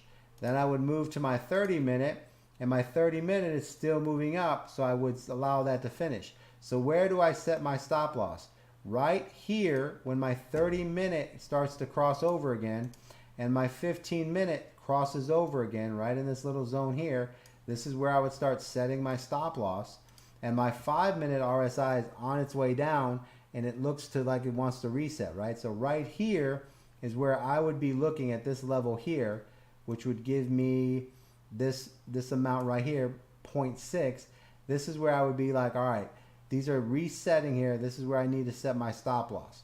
Now, my stop loss would be a continuation here. I would say, all right, I'm at half of my goal, right? So my stop loss would slide down, and I would say I want to take at least a 0.3, right? No matter what happens, I need to take a 0.4, 0.3%. So this way, that basically converts down to this, right?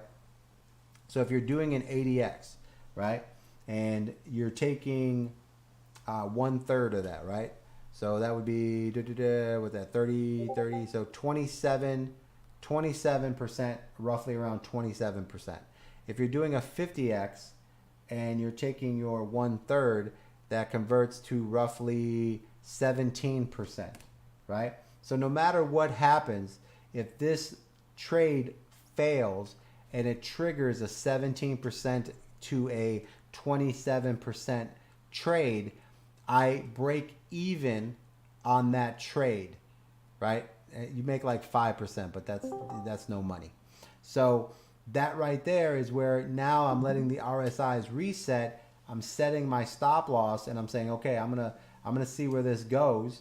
And based on what I'm looking at on my 4-hour, right? My 4-hour is moving up, so I have momentum there. My daily is still heading down, so it means my 4-hour is gonna be half as strong. But if the daily starts to move up, this become a nice little trade. My 2 hours starting to get overbought. So right there is where I'm like, man, maybe this won't end up as great as a trade as I wanted, but I'll break even on it. Not a big deal, but it has the possibility of breaking out, and that's how you extend your trades. So currently, this would be my support line, or my stop loss would be currently sitting right there. And I feel pretty good about that stop loss because as I go to my 15 minute, that's a 200 moving average. I go to my 30 minute, right? Yeah, we got a nice little move here. So that's where I'm at with that. So that current bag or that trade that I'm in right there, right? Could I have took the 1% move there? Could I have took that push there, right? This is where you guys say, yo, VC, you're always taking your profits. Yeah, man. Because this current trade right here, right? You see that trade right there? That almost got to an 8.6 right there. My stop loss would have been set right there. As soon as I'm getting close to my 1%, I move my stop loss to a 17, 20% gain automatically. And because I didn't hit my 1%, it fell back on me. I'm not concerned about it because everything is rolling towards a push. And if I just take a 17 or 20% gain on this trade, I didn't make any money, but I broke even, right? And that's one of my bags that I'm stuck in that trade, right?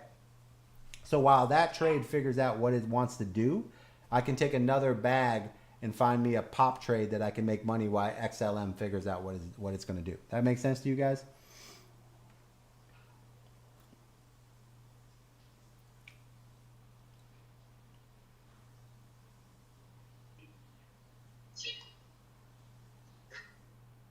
Right. Do you guys understand what I'm saying there? So now let's go back to our XRP and take a look at like how we're doing there, right? So XRP, we're waiting on that 5-minute pullback. Let's see how we did on our pullback here. All right, not too bad. We got a nice little pullback. It got down to 563. Perfect. And now we're getting to the part where we're starting to see our green moon come back. We have a green trend. So we have a green moon, green trend. Now this is a moon reset. Looks good. Looks good for an entry here. 15 minute RSI still resetting, but the moon rejected the red moon on the 15 minute. So that means that we got a nice little push here. So this is a good little entry at 567 mark, right?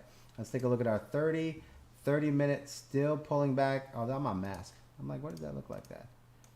All right, XRP. I'm about to say, that looks a little different than what we had. Ah, there we go. There we go. I was wondering where my prices were. Okay, so 5 minute, right? Jump back to our 5 minute. Boom.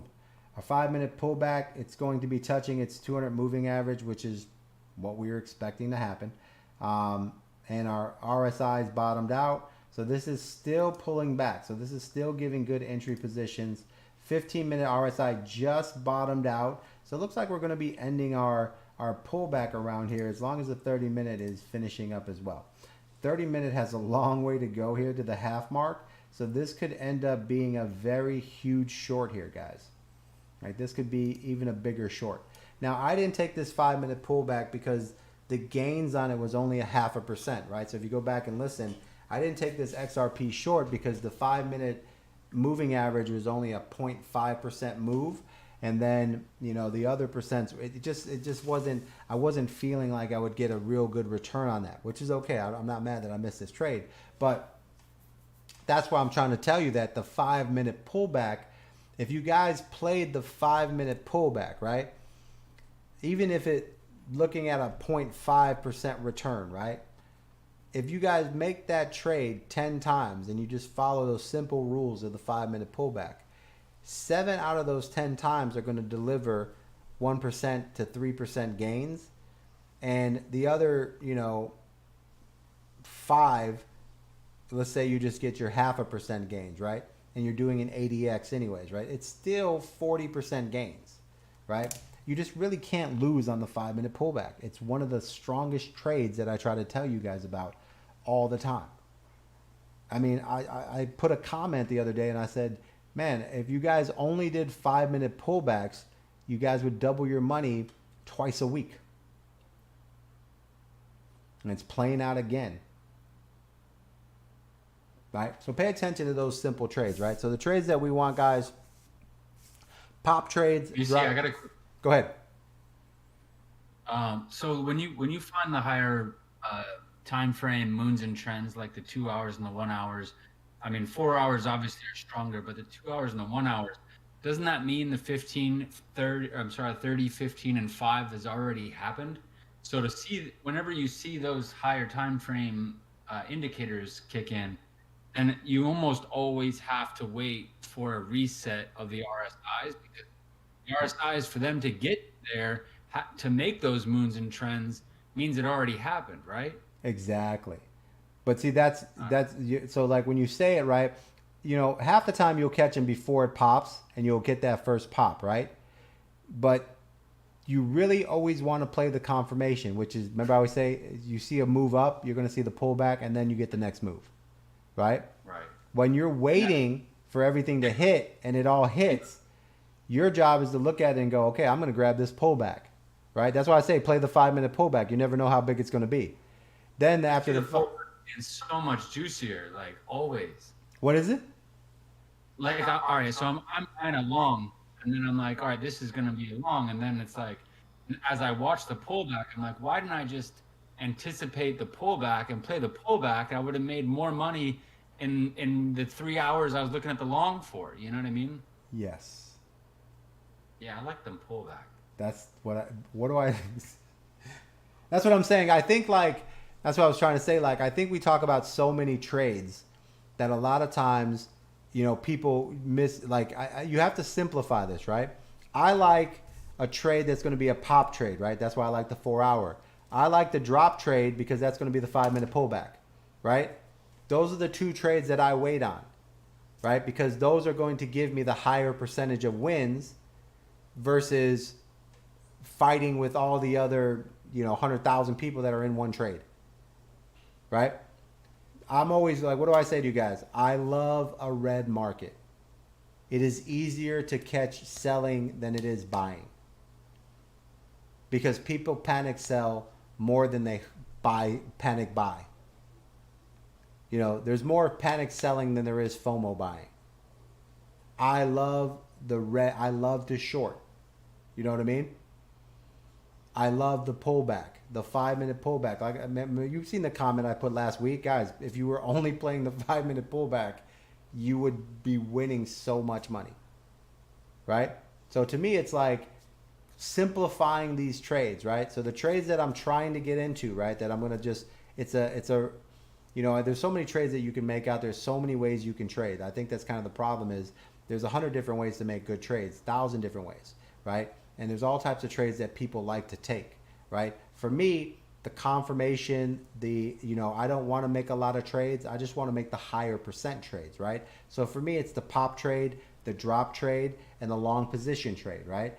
Which is basically, playing the 4-hour and the daily RSIs or the trends and getting into positions where I know that I'm going to have a nice 5-6% move. And the pop and drop trades are where once all the RSIs are in my favor, that's going to pop up. Or if they're all against me, I'm going to get my drop. You see what I'm saying? And the drop trade is a lot easier to get because once you have the 15 and the 30 in your favor with the 5-hour pullback, you're more than likely going to win that trade 8 out of 10 times, right? If you're doing an 80x or 100x, like at least an 80x, that pullback trade is always going to hit for at least 40%. So even if you panic and you sell early, 40%, right? So if you have $100 and every time you do a pullback trade, you take half of that profit, 40%, and make it $20, right? You take 5 of those trades in a week, you've doubled your money. Now you have an extra $100, right? You're probably going to take 10 of those trades in a week, but let's just say you do 5 trades and you're just chilling. That gives you a second $100 bag. So now as you start to get in these shorts, you notice that there's other coins that are happening. You get in those shorts and now you're making $200 a week. The following week, you double that down, you got $400 a week. The following week, you double it down, you got $800 a week, right? Within a 6-week period, you got an $800 paycheck. And you're not doing anything except taking advantage of paper hands, right? Simplicity. Yeah, and on the RP, it already had 3 legs up. So this was just a beautiful pullback. Like, it was just set up for it. I saw the moon and trend, so I was like, oh, this could be one of the setup trades. And then I'm just like, instead of thinking long, I got to get better at being like, it can also go backwards. Like sometimes I just try to fight it because I want the long, because I see some indicators already setting up for long. This was the juiciest pullback ever. It could have made 60, 80% easily. minimal. Easily. Right. So like some of the things that we have, like, let me see. What do we say? Like, bum, bum, bum, bum, bum, bum.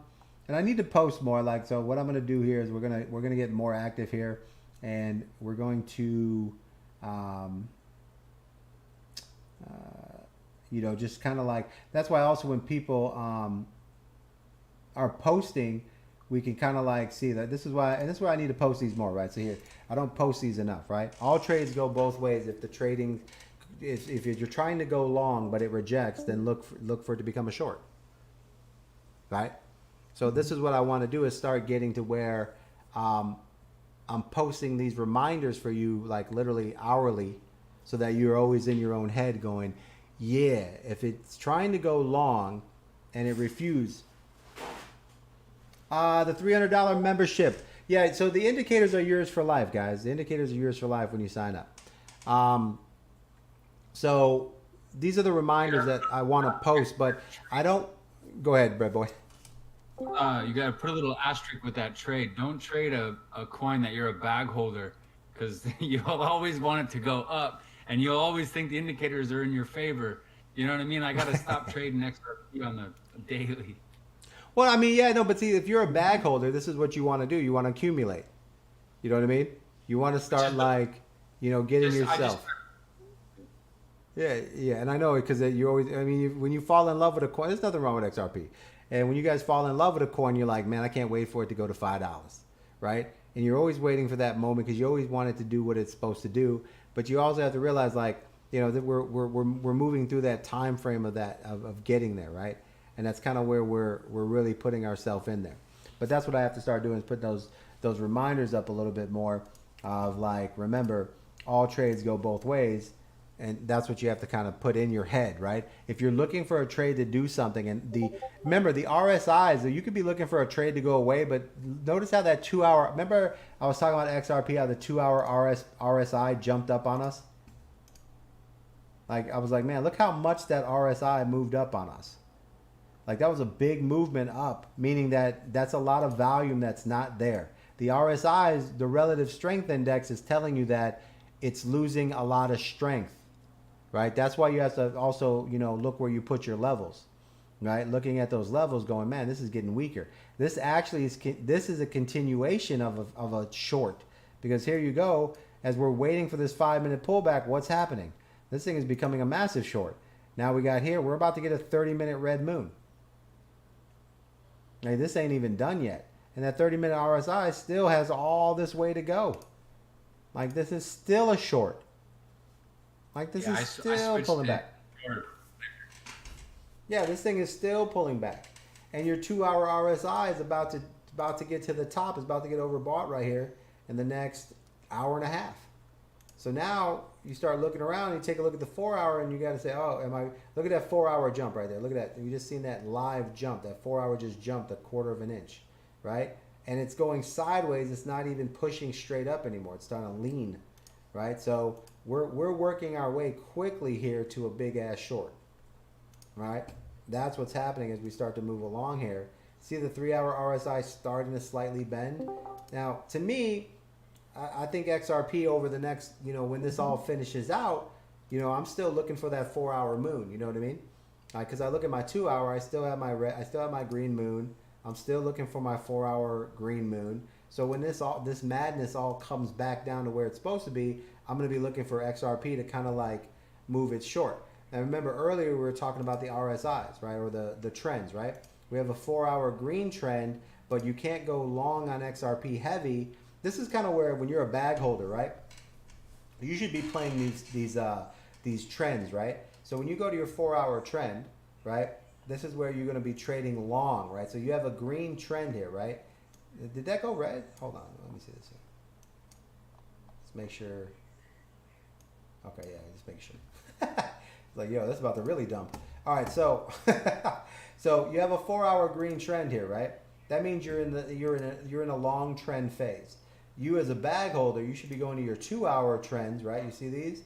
you should be buying and selling your big bag based on these trends.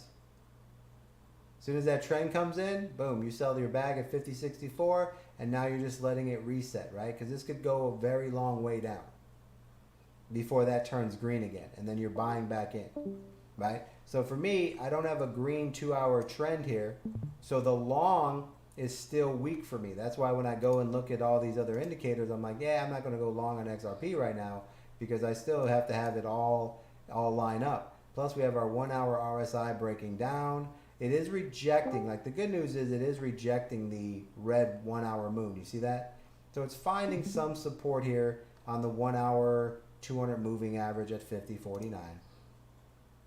You go to your 30-minute. It broke through that, but it's got to fight back up. But you can see here it's starting to find some support.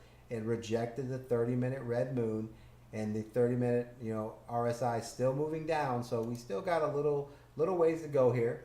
And then when I go to my 5-minute, we're still retesting it. We still have a 5-minute red moon, right? So a lot of people say, where do I close my 5-minute pullback, right? Well, that's based over here. You go to your 3-minute, right? I like to close out on my 5-minute pullback when I start to see a 3-minute green moon, right? And the RSI at the bottom. So right here, even if I get a green moon, I wouldn't close out my short because I expect the 3-minute RSI to come back down.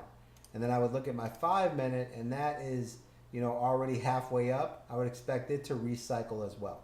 So I wouldn't close this short. If you would have gotten this short earlier, I'm not closing this short until I get a 3-minute green moon. You see what I'm saying? So this is still running. It's just hitting a lot of like support right here, right? And we're still waiting on the resetting of it. So, even though it was a beautiful short, like I said, the 5-minute pullback, I mean, honestly, if we just track the 5-minute pullback, I think you guys would kill it. Like, I think that's probably the easiest trade, 5-minute pullback, right? The other trade that I like are the moon resets. And then from there, I like a 2-hour moon, a 4-hour moon, right? Everything else is real simple. 1-hour moon, 1-hour trend, 1-hour value, right? Simple trade, in and out, right? I think right now we just talk about so many different trades that we get into where we're just kind of like, finally a channel in English. Oh my God, where have you been? John Young! Guys, when you sign up, guys, John Young had a question. It's a $300 membership for lifetime. So what you're doing is it's an enrollment fee, right? The enrollment fee is getting you the indicators, and you will have access to the YouTube channel, and I will update the YouTube channel with the indicators, settings, and everything like that, and you can continue to upgrade what we're doing. We are always constantly working on them, looking for improvements. I got to go spend this next couple of days and make some adjustments to see if we can get some better settings, and we're testing all types of indicators as well to see if we can find better combinations. But so far, this combo, every time I kind of put it against everything else, I do have other indicators that we have. I just see that, like, when I'm looking at this, I'm trying to figure out for the variety of people, when they look at something, what's the easiest way to make sense of something? Like, what takes away anxiety? What takes away inconsistency? What makes it where it's like, oh, red and green, right? Simple shit like that. Very simple, right? So that's what we're looking for here. The other indicator that I got to get you guys is this little indicator here. This indicator, you guys can use this one. This is called... I don't even know what it is. I don't think I have it in here. I'll have to pull it up. What is that called? Give me 1 second here. What is that indicator called?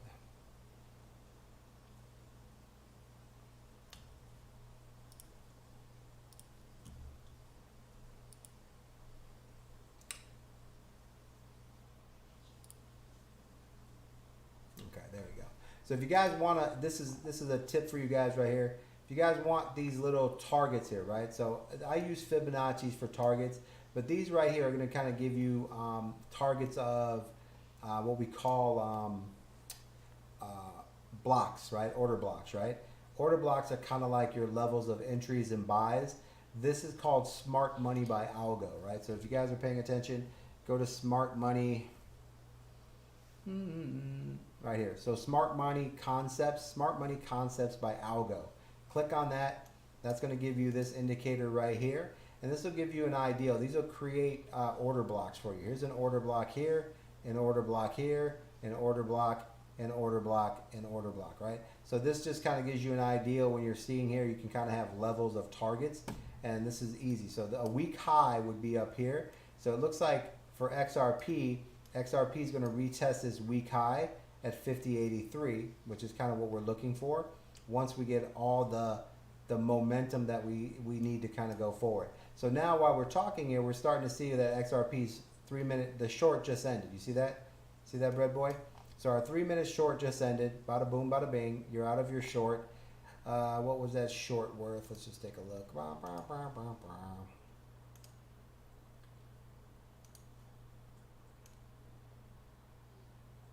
Yeah, not a bad, a 0.45 would have gave you, if you're doing an 80x, 30% gain, easy 30%. But now we're starting to see this is finally bouncing, finding support. It's finding it right in this little section here. So here's your XRP. This is an entry point for XRP right here, 50.56. Now, while our RSI is at the top here, we're going to wait for this pullback to come back down and reset. We're going to start now looking at our long positions for our XRP.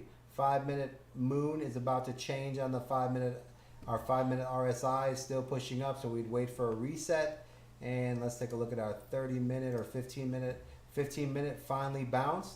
So this is where we're going to start looking for an entry into a long into XRP to kind of like make our way up if everything lines up.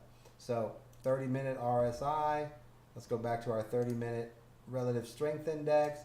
It's starting to bend. You see how it's starting to bend right there? So more than likely it's going to find support at the 50 line, and that's where we're going to be looking for it to bounce up and actually head back up here, right? So now that's what we're looking at. So as soon as this 30 starts to bend, we can start looking for an entry, and that's going to happen when the 5 minute RSI bounces up, comes back down, resets. So to get into a long position here, the 30 minute RSI has to be in our favor, right? Slide to our 1 hour RSI. It's coming down, so it's going to have to bend up as well. So we have a little bit of movement here to get to where we need to be for our long position. But we do have the 15 minute in our favor, so we're starting to rebuild the blocks of the foundation of a support line to get our jump trade, right? First things first, 5 minute RSI has to reset, and we have a 5 minute moon here, right?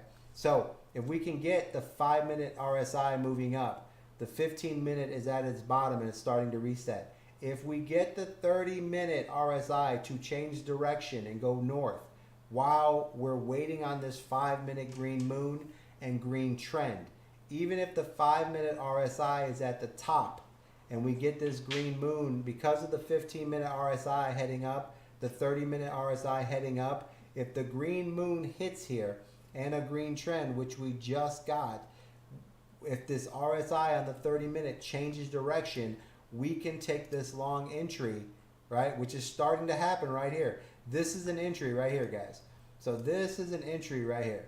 So right here, you can jump this gun, enter at 50.67 and start cost average buying, right? Entry 50.67, okay? I would enter here because my 15 minute bottomed. I got my green moon on my 5, green trend, and my 30 minute RSI is starting to, you know, loop, right? So this is where I'm going to start cost average buying. So what would I buy here? So this move here, if I'm doing my bag, I would put right here, I would buy in a position of maybe even 50% of my bag, and then I would allow a retracement, a retesting of this next push, and then I would put the other 50% of my bag, or at least 25% of it, on the rebounds, right? If you want to be safe, play 25% of a bag on this push, put another 25 on the bounce and the retracement, which we're going to get right in here. And this is where you're going to look for cost average buying into your trade right here, right? So this looks like we're starting to hit this little floor here. So if I had to look at this area, I would say my buying area for XRP on this particular moon that I'm looking for is going to be this little area right here. This is the area. That one thought. Control Z. Let me get rid of that. All right, this area right here is where I would be looking to cost average buy into XRP at this moment, right? So let me see if I can get this rectangle settings. What's the background, text, style, blah, blah, blah, border, background's black. We're gonna make that orange. Let's see if we can turn that up a little bit. There we go. So that would be my little buy zone right here. So this is where I would be looking to buy XRP while I'm fighting the 30-minute 200 average. So this is where I would be looking to buy in right here. So that's how I would play this, and I would start buying my cost average buying here and looking, because it's already found the support a couple different times, and I would be looking for XRP to continue on. Now, while I'm doing that, I go down, let's say I put 25% of my buy in. I go back to my 4 hour just to make sure the 4 hour is still in my direction, still pushing up. I like it. And remember, our 2 hour is getting to the point where right here, if I look at my 2 hour, I'm starting to bend down, so I can see where we're going to have consolidation, or we're going to have a moment where we kind of like find a level here, right? So here's our 2 hour RSI bending down. That's going to kind of go up and down in a buying position here. This is why when you enter, if you guys do an entry, put a small entry, put a 20% entry, 25% entry, and then go back and start seeing what's happening before you fully commit into this trade, right? So we're 25% in at 50.67, okay? Now we start to go through our little trades.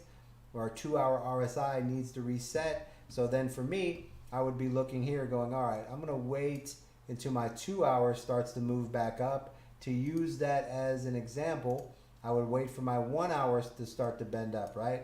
Which I don't have right now. So that would be my next 25% entry, is when I get that to move its way up, right? Other than that, it looks like we're getting to our little pullback, and then we're gonna get an XRP move here, right? We have positive volume on the 1 hour. That's another key thing, is we're getting positive volume here. Green moon, green trend, first pullback, right? So this is Bread Boy, this is what you're talking about right here. So first move, green moon, right? RSI, here's your RSI at the bottom. It starts to break up. The 1 hour green moon comes in.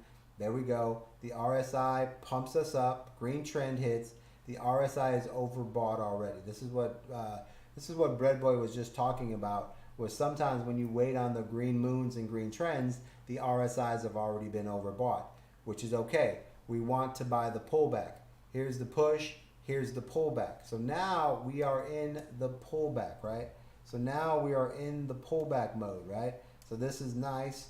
This is going to give us a higher percent of probability of winning this trade, right? This is the probability. This is higher percent. Green moon, green trend, pullback, still positive volume, 1 hour trend starting to bend up. You see it starting to bend right there. So now we got the 1 hour coming to our favor. The 30-minute is starting to bend sideways in our favor. The 15-minute is bottomed out and starting to come up in our favor. The 5-minute is at their green moon, green trend. That's our entry. That's what we took right in there. And now we're just waiting for it to basically recycle and start to build its momentum towards the direction that we think it's going to go, which is north right now, right? That's what we're looking for.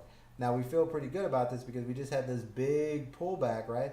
Pullback, bounce, pullback, right? This is what we're talking about, Bread Boy.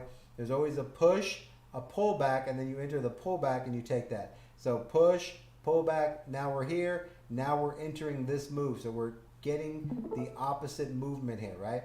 Now we still have a ways to go because we still have the 5-minute RSI to reset. We still have all these little things to kind of go through there. But this is where we're kind of leaning in here. Our entry is 50.67, right? And that's where we're set up here. Our stop loss, if you set a stop loss here, your stop loss would be down at the bottom of this move here, which would be around 50.44. That would be your stop loss off your 200. But right now we're pushing the momentum of this trade. Now, where are we going to enter? We have 25% into this trade. Where would be the next entry for this trade? With the 5-minute reversal or kind of like, RSI pullback, and then we would get another 20% in, 15% in on that, and we would continue to kind of like cost average buy our way in, because we're looking to break through this 50-80 marker right here, right? That's what we're looking to break through here. We're looking to break through this area right here. I'm going to delete, I'm Control Z, I didn't want to delete that, but I want to delete this. Thank you.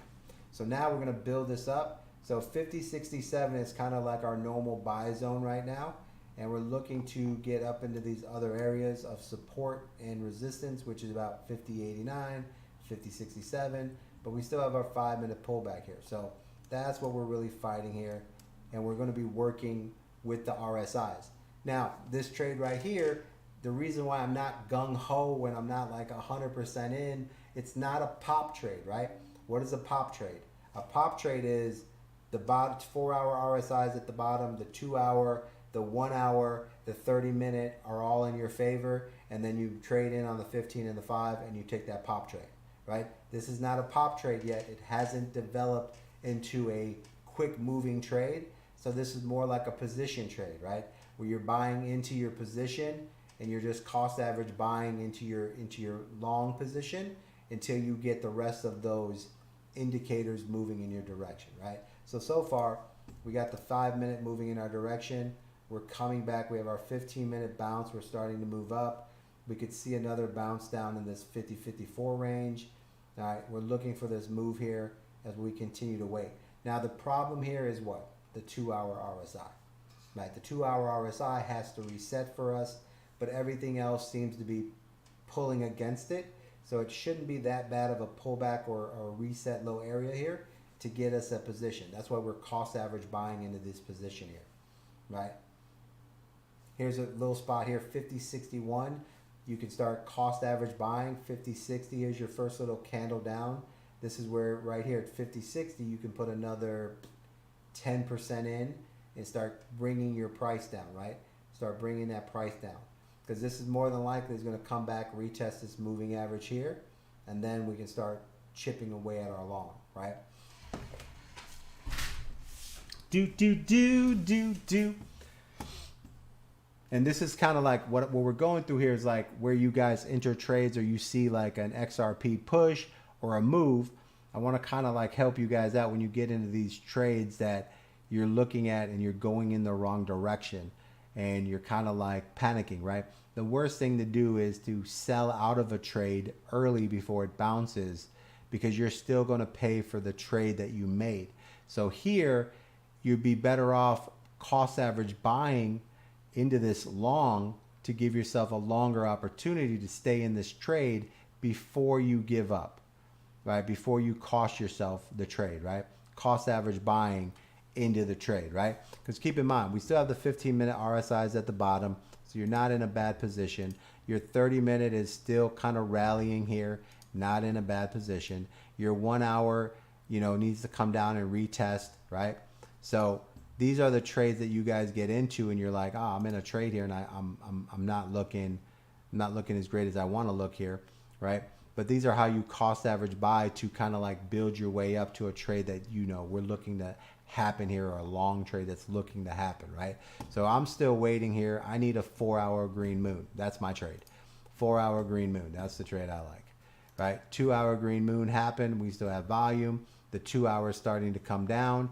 And if the price stays steady at that 50-60 mark where it's at, when all these other indicators come around, it's going to give us that push that we want, because it's consolidating heavily in this area. So far, we're in a good position here. So if you were to cost average buy another 10% at 50-60, you're in another good position. And now you're back up to 50-63. So you're kind of averaging there. So this way you're not getting out of a trade.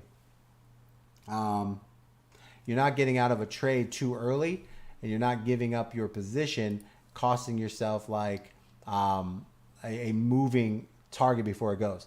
What do we got? Let's go. Thanks for the follow, Bitcoin Fresh. What is that? Freeth? Bitcoin Freeth. Bitcoin Freeth. What up, baby?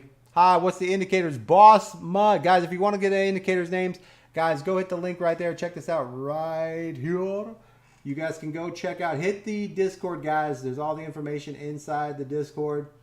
That'll get you all set up, guys. This will be right here on the Discord. It'll be this one right here. And it'll be this one right there. And all you have to do, guys, is go into the Discord. Right underneath the name there, you're going to see a spot underneath my name. Let's see if we got that in there.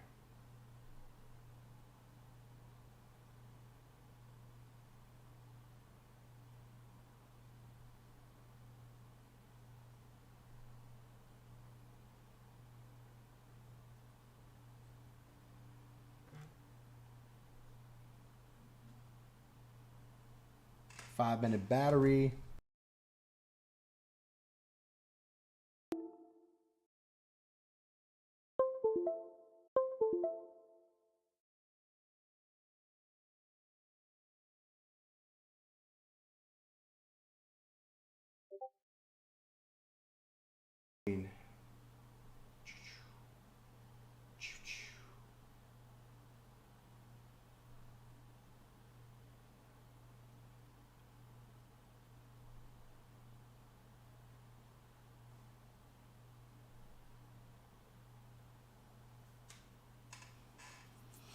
All right, let's see here.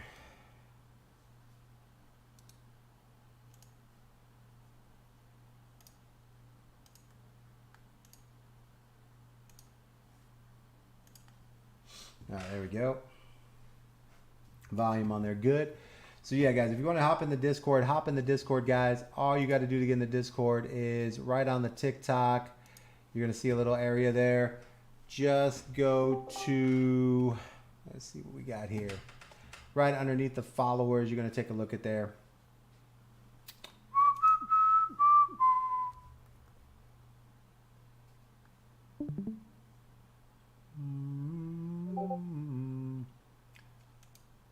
TikTok venture capitalist. So basically, guys, get into your right here. You have this little link. That little link right there takes you to the Discord. Hit that little Discord link right there. That'll get you all squared away. Right here, you can get in the Discord, ask all the questions, find out about the indicators, sign yourselves up. If you want to get in the academy, get the indicators, get the little videos. We make constant videos on trying to improve like what everybody's thinking. So it gets better all the time because once I figure out how you guys think or what you look at, it's a lot easier for me to kind of explain how to use your indicators in a way that is more simplified, right? And that'll help you guys out. So just hit this link right here. Go find the Discord. If you guys are signing up for the Academy right now, anytime that I'm live, we do a $1,000 enrollment fee. When I'm live on TikTok, it is only $300. Just type in discount. If it's not there, type in discount into the live chat, and I'll get you guys all squared away with a discount with an affiliate link that gets you a discounted rate. So that way it's a $300. That is lifetime. Those indicators are yours. You get to keep them, do whatever you want. Use them on Forex, use them on whatever you want, stocks, Forex, whatever. But I will continue to make videos on those and the upgrades, and you guys will always have access to videos on there. So those are lifetimes, guys. All right, let's get back over to this XRP trade. That's our XLM. XLM, baby. All right, XRP. Oh, I'm not even looking at my... All right, so here we go. Here's our little 2-hour pullback. Now, this is just more entries like cost average buying, guys. So when you guys are getting into trades, if you're getting in a little bit too early, you cost average buy into your trade, right? Not every trader is going to be amazing at getting into trades exactly right. So here's another chance right here. So here's another part right here at 50.53. This is where you would be buying a little more, another 10% of your XRP to bring down the price that you're cost average buying into, and start working your way up to basically getting your trade where you want it, right? And the only reason you're getting this pullback is because your 2-hour RSI is not in your favor, right? And that happens. Sometimes you guys will get into a trade and you don't check all your checklist, right? So for us, always the checklist is keeping it simple, guys. First thing we need is no matter what happens, right? You want to look at the 4-hour RSI, in your favor. You want the 4 hour, step 1, 4 hour trend in your favor, right? The trend is which way the coin is going on the 4 hour. Okay, guys?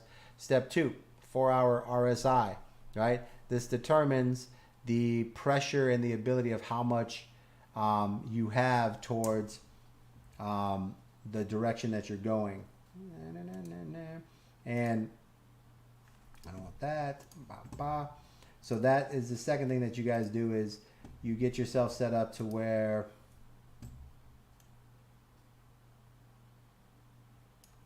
there we go. You guys get yourself set up to where when I look better. Yeah, look, you look way better. What up, VC? All right. So first, 4 hour trend. Boom. 4 hour RSI direction. Yes. This tells us the strength of the position. The trend is green, it's long. If it's red, it's short. The RSI, if it's in the same direction, it's stronger. If it's in the opposite direction, makes all moves 50% weaker. Second thing is the 2 hour RSI moving in your direction, period, right? The next thing is the 1 hour RSI moving in your direction, right? Now, smaller trades, right? If you're in a green, a red, let's say we're a long, right? So XRP's long right now is what we're looking at. Then we can go to the 1 hour, the 30 minute, the 15 minute, and then we enter on the 5 minute, all agreeing, right? That's the next level that we're looking for, right? And that's kind of where you're at right now. So currently right now, you have the 4 hour in your favor, right? 4 hours in your favor, the RSI is in your favor. The 2 hour isn't in your favor, right? It bent down right there. So you basically, when that bend down happened, mentally you could say, you know what, I'm going to wait to get in this trade. But let's say that you're saying, hey, I feel good about this trade. I like the volume. I like everything that's happening. I don't want to miss the jump. And I have a 1 hour RSI. Yeah, there's no audio. Can't hear you, mate. There's no audio. On TikTok?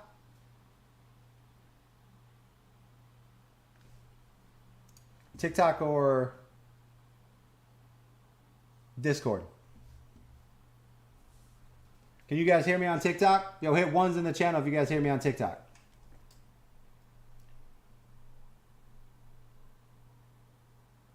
Oh, Discord, no audio. Let me see what the Discord is. Let me see. Give me 1 second. Discord, no audio. Discord, pop here. I'll be right back. All right, can you hear me now? Yeah, I can hear you now, mate. Yeah. Man, we're back. What's up, Killum? Hey, how you doing, bro? Good. Good, man. You're doing well, bro. You're coming along, brother. How you feel, man? Baby steps, mate. Getting in there. All right, you feeling good, man? You starting to learn, pick up a little bit? Yeah, definitely.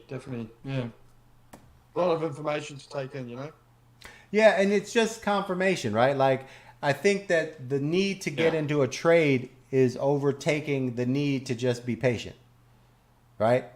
Exactly, yeah. Yeah, so for me, I'm always like, you know, and we talk about so many different trades, and I'm kind of to where I'm like, you know what, we should just be focusing on, you know, 1 + 1 is 2. You know what I mean? Like at the end of the day, I need my 4 hour RSI, my 2 hour RSI, my 1 hour RSI all in the same direction. Yeah. Then I can go down and say, okay, now I want my 30, 15, and 5. You see what I'm saying? Yeah. Once you get the 4, the 2, and the 1 all in the same direction, then you go find the 30, the 15, and the 5, and those are power trades. There you go. Yeah. Like that. It's very simple. That's very simple. Like that's what I'm like. Everything else doesn't really matter. Like just that's like game 1. Like that's like part 1 of the entire beginning of the trade, right? Now, if you make a mistake, sort of like because there's so much going on, you're overthinking everything when you shouldn't be. You know? Yeah, exactly. That's what I'm talking about. It's like you get to the points where you're looking at so many things, but then you're not. The basics is where you need to start. So I'm going to make videos for you guys, like just setting up the basic. Like that's why I'm always like, yo, guys, nobody call the 2 hour moon. Nobody call the 4 hour RSI, right? Because these things let me know that you're actually like looking at the fucking trade before you're making a trade. Yeah, sure. Yeah, like that's what I need to see. I need to see that shit so I can say, okay, somebody's paying attention to the chart, right? So the first goal is, right, first rule is 4-hour trend. What direction is it in? That's the trend of the fucking coin. Then we go RSI, 2-hour, and 4-hour, 2-hour, and 1 hour. Once we have those lined up, then we move over and we trade on the 30, 15, and 5. Gotcha. Yeah. Simple shit. Now, during that time that we're waiting for the 30, the 15, and 5, we go back and say, okay, man, if I get a 2-hour moon or a 1-hour moon and a 1-hour trend with positive volume, that's a trade. If I get a 2-hour moon and a 1-hour trend, that's a trade. If I get a 4-hour moon, that's a trade.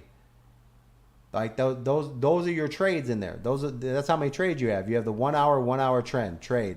You have the 2-hour and 1-hour trend, trade. You have the 4-hour moon, trade. Right? So when you get the 2-hour, 1-hour moon, 1-hour trend, and positive volume, that's a trade. When you get the 2-hour moon with the 1-hour trend, positive, that's a trade. When you get a 4-hour moon, that's a trade. So right there, we have 3 trades that we can take once we find a 4-hour, 2-hour, and 1-hour RSI all in the same direction.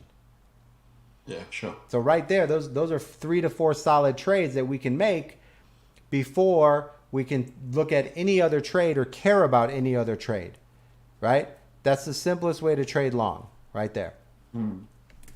That's it. That's the entire process, right? Yeah. So that's how we look at it. Now, if you guys happen to get into a bad trade, which I think a lot of times, I think where people lose money when they're doing futures or anything like that, all come down to cost of doing a trade, right? No matter what you do, it's going to cost you to do a trade, right?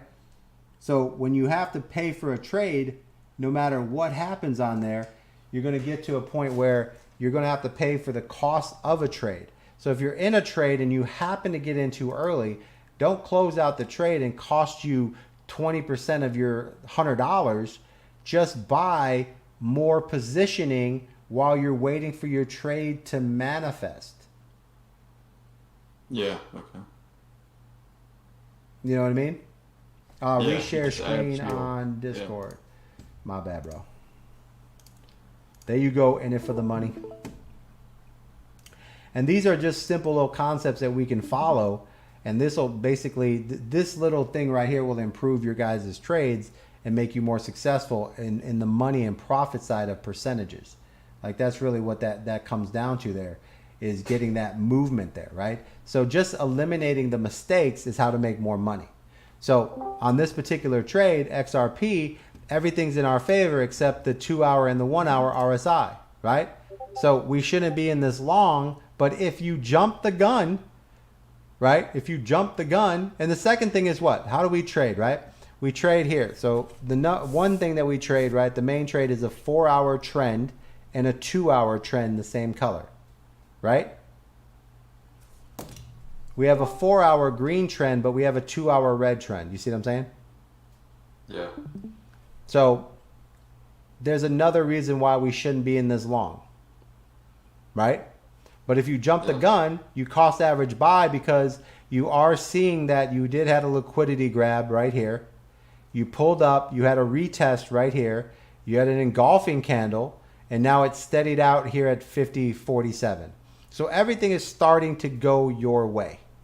You're just in too early. And because you're in too early, you're panicking and you might close out and cost yourself percentages. So this is where you just cost average buy and you nickel and dime your way into a good trade, right? And this also comes down to, getting yourself in that position, nickeling, diming your way down so that you can get into a spot where, okay, it's starting to work out. So that's why I like teach you guys, instead of going 100% in on your trade, go in 25% when you first get in and then work your way through the trade so that you can start moving your way up. You know what I mean? Cost average buying. And that way you don't have so many losing trades. You work your way into a winning trade. And because everything looks like it's going to be moving up here, the only thing we need is the 2-hour RSI to reset and the 1-hour RSI to reset. And then the 30 and the 15 will fall into place somewhere in here. And we'll get a jump on XRP because we're going to get that 4-hour moon. And we're going to come back up here And we're going to touch our spots up here. We're going to get up here somewhere where we see our numbers hit 5108 or whatever, but we're going to retouch these areas as soon as they go out. We could probably even get up to here to 5131. But right now, everything is in your favor because the red trend's in your favor. The entry is really here on the green 2-hour trend. So if you're just being a person saying, hey, man, I want to keep it simple, I'm going to trade the 4-hour trend with the 2-hour trend. That's it. So Yeah, that's what I've been looking at. yeah, simplicity, man. Trade the 4-hour trend with the 2-hour trend, and when you enter on the 2-hour, look at the 1-hour to basically be your early exit or your early profit taking, right? Just a warning of what's happening. And then when you see the 1-hour trend go red, you can go look at all your RSIs, and if they're bottomed out, you can say, this is going to reverse. This is going to keep pushing. But if they're all topped and oversold, then you're like, I'm going to get out early. I'm going to take profits early. Yeah. Simple. Yeah, the RSIs are a game changer for me. Yeah. Yeah, dude, I mean, I literally just trade on the RSIs. Like, yeah, for sure. The other indicators are just kind of like to where people can, kind of give them a little more safety net. They can start seeing patterns a little bit more. It just makes you kind of focus on, you got to learn, what you're seeing first before you're really moving anywhere, right? And that's kind of what we're at right here. We're starting to build this momentum for XRP, but we still have a 2-hour pullback. We don't have our 2-hour green trend, right? So we're still kind of in that zone, but it's sitting in this little buy zone here. So if you're in a little bit too early, you're cost average buying here and just basically working your way towards the good entry, right? So for the rest of us, the best entry here is what? We need our 4-hour green trend. We need our 2-hour green trend, right? And then everything else, the RSIs. So once we have that, then we look good. Let's go take a look at XLM. XLM, let's take a look at how it looks, right? So on the XLM part, we'll take a look at our 4-hour XLM trend and see how XLM has a red trend. So right here, XLM would be more of we're watching our trade here because it's going to be more of a short position because it's not fully converted over. But if we take a look at our 2-hour, right, it's almost in the opposite side. The 2-hour already went green, so it's pushing some buying pressure. So the next move for us to get into an XLM long would be to the 4-hour turn green. So see the difference? When the 4-hour XLM goes green, we're going to get into a long trade on XLM because we already have the 2-hour green trend. When we go to XRP, we already have a 4-hour green trend, right? And we had a pullback. And now what we're doing is on our pullback is we're waiting for our 2-hour to actually go back into a green trend, which will give us our continuation of our long trade. You see how that works? Yeah. So that's where we're at right now. We're waiting for this 2-hour green trend to enter a long. And when you guys, if you're already like cost average buying into your trade right here, you want to get to the point where once you're cost average buying and you see that green trend hit, then you start putting another 10-15% in and start building up on that green trend because that's the catalyst you've been waiting for to make your move, right? Now, as we know, as we continue on, as we wait for trades to happen, we also have the possibility of eventually we don't get enough buyers or volume or anything that we need, and we start to head in the opposite direction. So that opposite direction, once we're kind of in a trade and we're seeing that is, okay, the opposite direction for us would be the 2-hour moon goes red. What's another indicator that we're going in the wrong direction? The 1-hour moon loses volume and goes red. You see what I'm saying? That's the indicator that, okay, maybe this trade is going in the wrong direction and we've exhausted our buyers and we're going the wrong way. The 30-minute still has a green moon, so we haven't exhausted our buyers yet, and the 30-minute RSI is still coming down and it still has time to bounce up here, right? So we're still hanging in here. Now the next thing that we need here is we have a 15-minute red moon, but we're hanging on this 200 moving average. So we need this to basically go through a cycle and reset to where XRP gets back into the long position, right? So right now you're just sideways.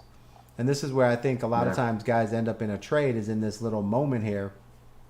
And it's kind of like dead man zone, right? And I think that's where everyone kind of panics because you don't know really what it's going to do. And we don't know what it's going to do until those things play out.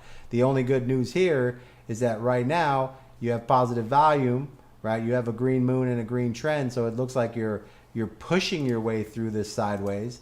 Your 15 minute is a red moon, but you still have positive volume, which is in your benefit. The 30 minute is still green with positive volume, still in your benefit. So the odds are 80% chance that this is still going to make a move up, right? 1 hour starting to regain. The RSIs just have to reset. So for me, They seem to bounce. Yeah. yeah. So for me, the trade that I'm in, like the minimal trade on the long side here, is basically waiting for my trends, right? I need a 2 hour green trend. To me, that would be a go sign. Yeah, sure. Like, that's how simple that is. The second thing I need after I get my green trend, I need my 2 hour RSI to start moving to the north. Exactly. Yeah. That's the easiest entry right there. Right? And so for me, that's what I'd be looking at. And I would say, okay, if this all goes in the wrong direction here, it looks like on the 2 hour, the bottom of our candle is about 50.47, right? The next candle is about 50.46. So I would be setting my stop loss a little bit below that, maybe at 50.43 area. You see what I'm saying? I would be looking to get out. So if it breaks below this, you know, and we get a different type of candle or on the 2 hour, that's when I would be looking to get out. So if this 2 hour candle starts to go red, right? Yeah. I would start to close on that. I would say, oh, I didn't win this trade. But so far, we still have our green candle in there. And that would basically, that candle would change when we get a 30-minute red moon. So right now we're just fighting this little, we're in a little pattern right there. We're just in this little cycle here. Yeah, It's there's a got battle going on. yeah. Yeah, we're fighting a 200 moving average. You know, the RSIs are resetting. It's a tough zone, right? And I think this is where, I mean, I think a lot of times we go over like the best trades, but I don't ever cover like the worst trade, right? So that's why I want to start going over. It's like, all right, guys, let's say you get in here, you make an early trade. What do you do?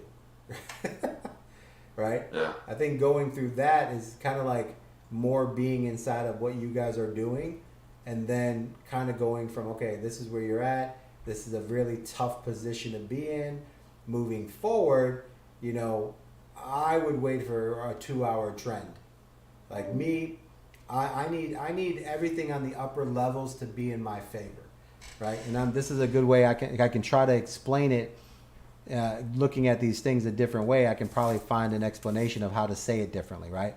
Me, 4 hour trend, 2 hour trend, they're my friend, right? Yes. Until that happens, I'm not in any position to do anything else until I really see that. Now, are there trades in there that you can take? Yes, you can take 30-minute moons, 30-minute trends. We can get RSI bounces. But after that happens, like once we make that money, once we make that first leg or second leg up, we have to really say to ourselves, this trade has already exhausted itself. It needs to completely start over and get me into a position where it can rebuild where it wants to go. You know what I mean? Like once we see that, right? So if we take a look at XRP, we can see here that we've had our big 30-minute downslide. Our trend changed. We had a pump, pullback, and a pump. You see what I'm saying? So once we had that pump and a pullback and a pump, I would be looking at my 30-minute going, okay, is this trade exhausted? I go to my 1 hour. Here's my pullback. I had a pump, a slight pullback, and a pump, and then I'm coming back and I'm retesting. So I didn't quite have a full pullback and another pump off the 1 hour. So it's possible that this could have some type of trade here, right? But we did have a nice push. There was a pullback on this particular wick here, right? It wasn't a full pullback, but it did do some liquidity grab, and then it had its next pump. So this is where you say to yourself, man, this trade might be exhausted here, right? And this is where you would be seeing that scenario. Looks like that to me, the way everything's showing, like Right. RSI wise. Now look at your volume. You start to get your 1 hour volume here, right? So this is where what I want to cover is kind of like, where's the mistake of getting in? And if you're cost average buying, you're saving yourself your mistake, right? So right now, if you're cost average buying in this trade, you got 25% in, 25% on that bottom trade, and now you're only 50% in, and you're letting the trade develop, but it's starting to go against your favor. Now, is this trade going to go up later? I'm sure it is. It's just right now, the people that are in the trade aren't strong enough they're not diamond handing this right now. They're starting to panic, right? Because they're not breaking their lines up, right? And this could happen. This is where you're going to get your losses when people don't stay in their trade. You can never guess on what people are going to do. Everything looked like it was going to make a nice move, but people are starting to panic in there. And right now, there's probably a bunch of people sitting at this lower level here with limit buys at 40.56 who are starting to trigger their buys, and that's what we're fighting here, right? So if you're cost average buying, you're about 50% of your bag in, and you're starting to see that, the 1 hour isn't turning in your favor. It's still going down. You go back to your 30 minute and you notice that the 30 minute hit the 50% line, still not in, hasn't bounced yet. So it's basically at this point, once you get to that 50% level, that's where you have to kind of give up on the trade. Because now that moment right there, it's starting to break the 50%. That's where a real jump, this is where the real dip is going to come in, right? So you set a stop loss here and you put that stop loss. Remember we talked about the stop loss at 50.46, 50.47 below these wicks. So this is where I would put my stop loss at 50.45. And I would say, hey man, if I hit so Pops, if you're in a trade, stop loss needs to be about 50.45 right here, right? This is what we're looking for. Now we would completely let this reset, right? So this is kind of like going through these trades, doing live trades. We can kind of like analyze what's happening at that moment, right? And it's always coming down to the basics, like getting yourself into a 2 hour, 4 hour trend, 2 hour trend is going to give you that higher percents, right? You're going to just say to your head, you're going to lose 3 out of 10 trades no matter what. Even if you lose 5 out of 10, you can still survive. If you're cutting your losses short and your wins are what they're supposed to be, you will always double your money every 10 trades anyway, so it doesn't matter. But what you have to do here is kind of like find a system that, makes sense. For me, when I'm looking at these trades, I'm seeing these pushes, the pullback and a push. I don't really like a third leg. I like a 2 push leg, and that's kind of the end of the scenario for me, right? What do we got here? Bro, Bell played hard. Oh, let's go take a look at Bell. So this here, I would put my stop loss at this week. I know you called that out, man. Yeah, Pops, if you're opening, I mean, so if you guys are in there, Pops, so you're looking to regain on a short, I mean, you are starting to see your momentum go in your direction of a short. Like it's not a bad play. The only thing I would do is like, if you're deciding to go on a short here, I would slide over and say, all right, man, this is going to give up on me. I'd go to my 5 minute and play my 5 minute short, right? So 5 minute, I take a look here. I just want confirmation of a trade, right? No volume. Look at the volume. It's completely gone here. Here's your 5 minute. You're about to get a red moon. Here's your moment. Take a look. Now, the only thing that we look at is the 15-minute RSI. It's bending down. You look good for a short. The 30-minute RSI has to be heading down too. Boom, you're good for a short. You see what I'm saying? It's a good play there. Now that you're actually on the second 5 minute pullback, you're probably going to get a bigger pullback here because it's already broken through support levels, right? So you're not in a bad position here if you take this short to regain your 0.5% entries as you were trying to build a bag up, right? And here we can start to see, this is why I always say I like shorting more than going up. I'm always waiting for a coin to end because I want to take that short position, right? It's so much easier to make money going down than it is up. But it's also, when we have runs, it's nice to take advantage of big pushes. But I think that's why on big pushes, I have to have so much confirmation before I really like a long. And a short, I just need the RSIs to be going in the other direction. Now, if we take a look here on this short, what do we have? Take a look at the 2 hour, right? 2 hour short in our favor. It's about to cross. We're liking that. 1 hour already crossed in our favor. We're liking that. 30 minute headed down. Third confirmation. 15 minute heading down. Already confirmation. 5 minute short. We need a red moon. Just happened. Got a red trend. Just happened. Here's a short. Right? Bada boom, bada bing. So much easier to catch your short. If you can't get your long, 50-50 is Pops short right there. What's your entry price, Pops? Oh, who's that? Eric. Hey, Eric got a 50-70 short, man. Let's go. What's your entry, Pops? What'd you get in on the short? 50-50. I like it, bro. I like it. Nothing wrong with that. You break through this 200 moving average, you're going to have a continuation here. So since this is the second push of a short, it's probably going to be a lot better.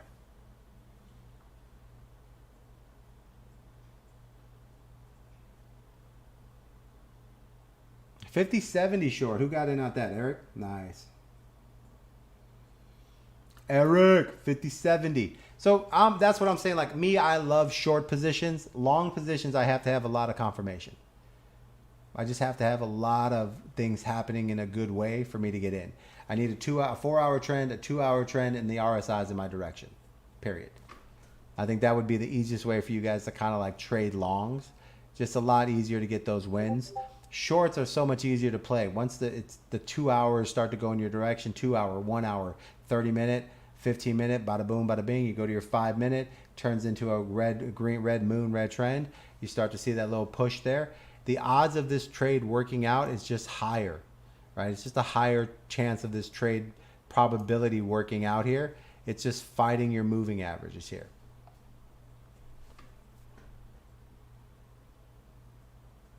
And the volume's low too on the 5 minutes. So you're starting to build where it's starting to get less volume here, which is good for your short. Here's your 30 minutes, starting to lose volume again. It's below. The line that we're looking for on that is going to be, I like to see a 3.9 area right there for volume to be at, to be considered a long. We're way below that, and we're starting to increase to a 30-minute red moon, right? So all these RSIs have finally ran its course, and they were unable to build any volume. And now you're looking at your short. Here's your short right here. So Bread Boy, if he's in his short, he likes this little area here. You're battling this little spot here. And, you know, the probability of this actually getting into a long possibility short is really good for you. I mean, for me, I'm still like, I'm looking for that XRP 4-hour long. And because the 4-hour trend is still, let's take a look and see if it's still red. So for me, the trend that I'm trading is the 4-hour trend, right? So far, the 4-hour trend is still green, right?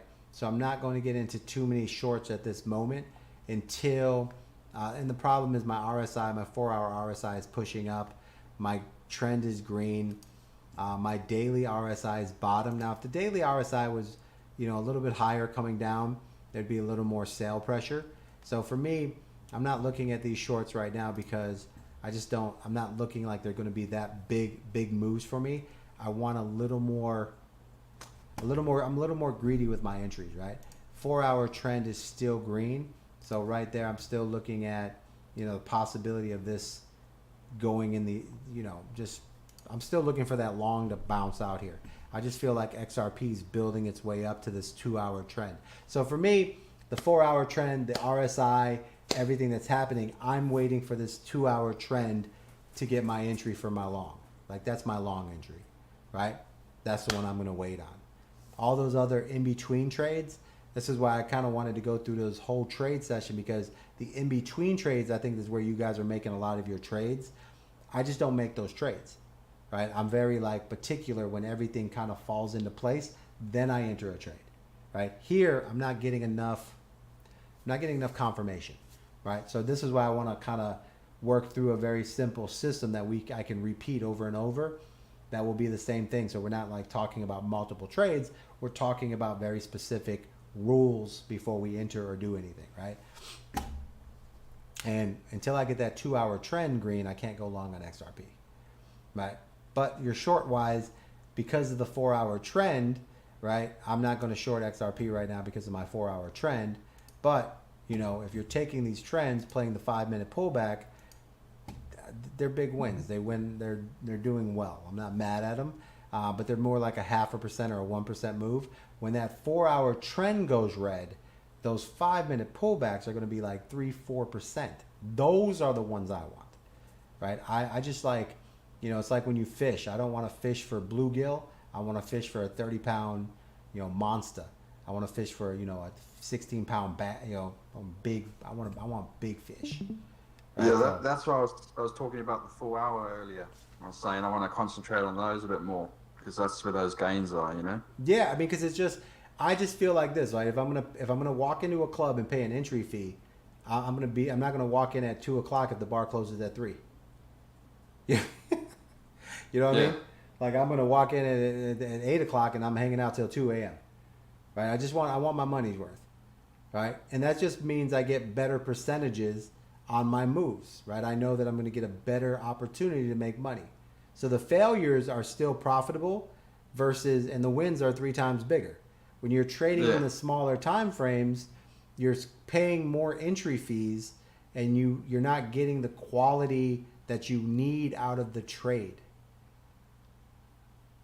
Right? And you can cost average buy and try to save your position, and 50% of the time you're going to win that bet, but the other 50, once you kind of get out, then you're like, all right, I need to rotate to my next position, right? And I think this kind of like going through these failed trades are a lot easier for you guys to figure out how to trade versus going through like the winning trades. You know what I mean? Yeah.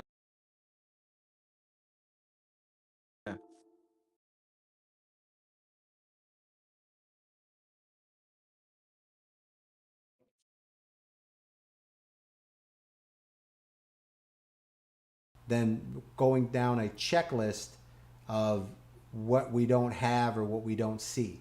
So then we can go, okay, unless I have X, Y, and Z, I can't make that trade.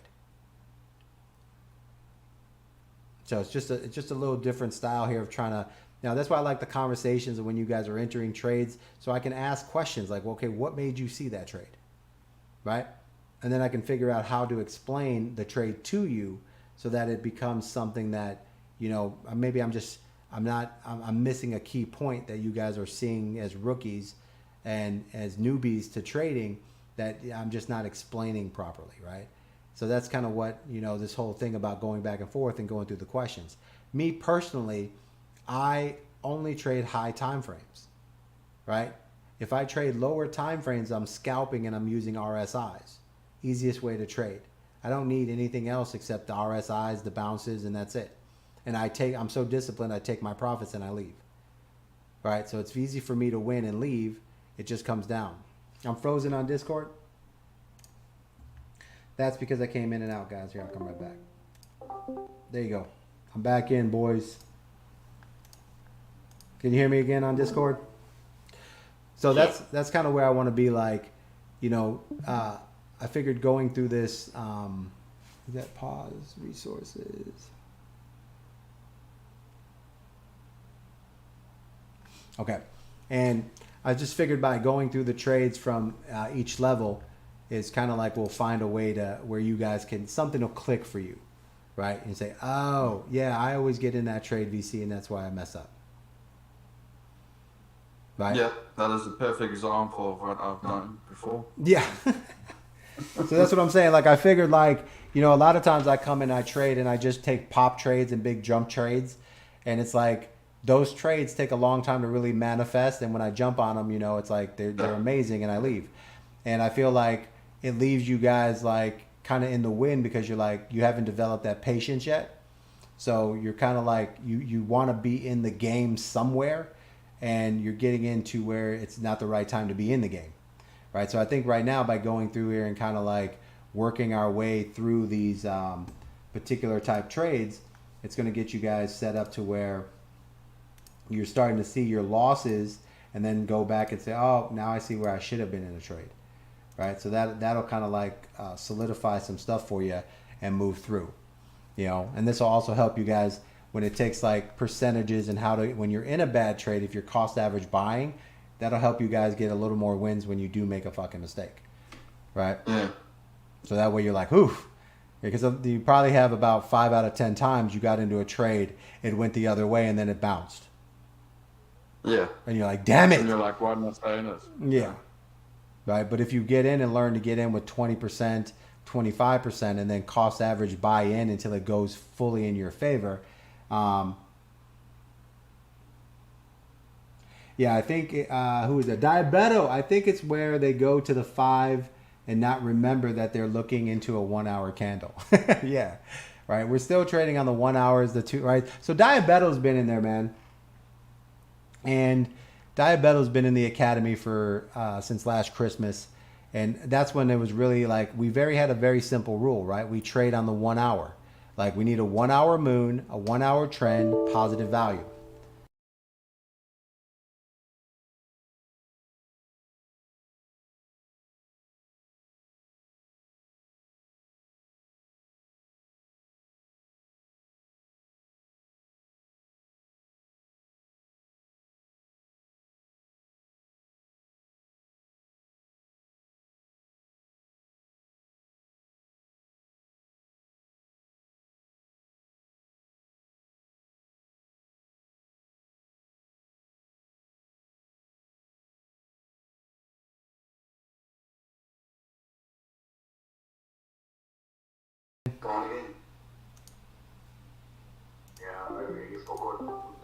Yo, I'm back, guys. You hear me?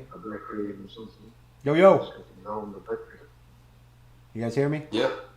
Yeah, I got All you. right, sorry about that. My PC died out. So what I was saying is, let me get these guys. I was saying so. Yeah, give me 1 second, guys.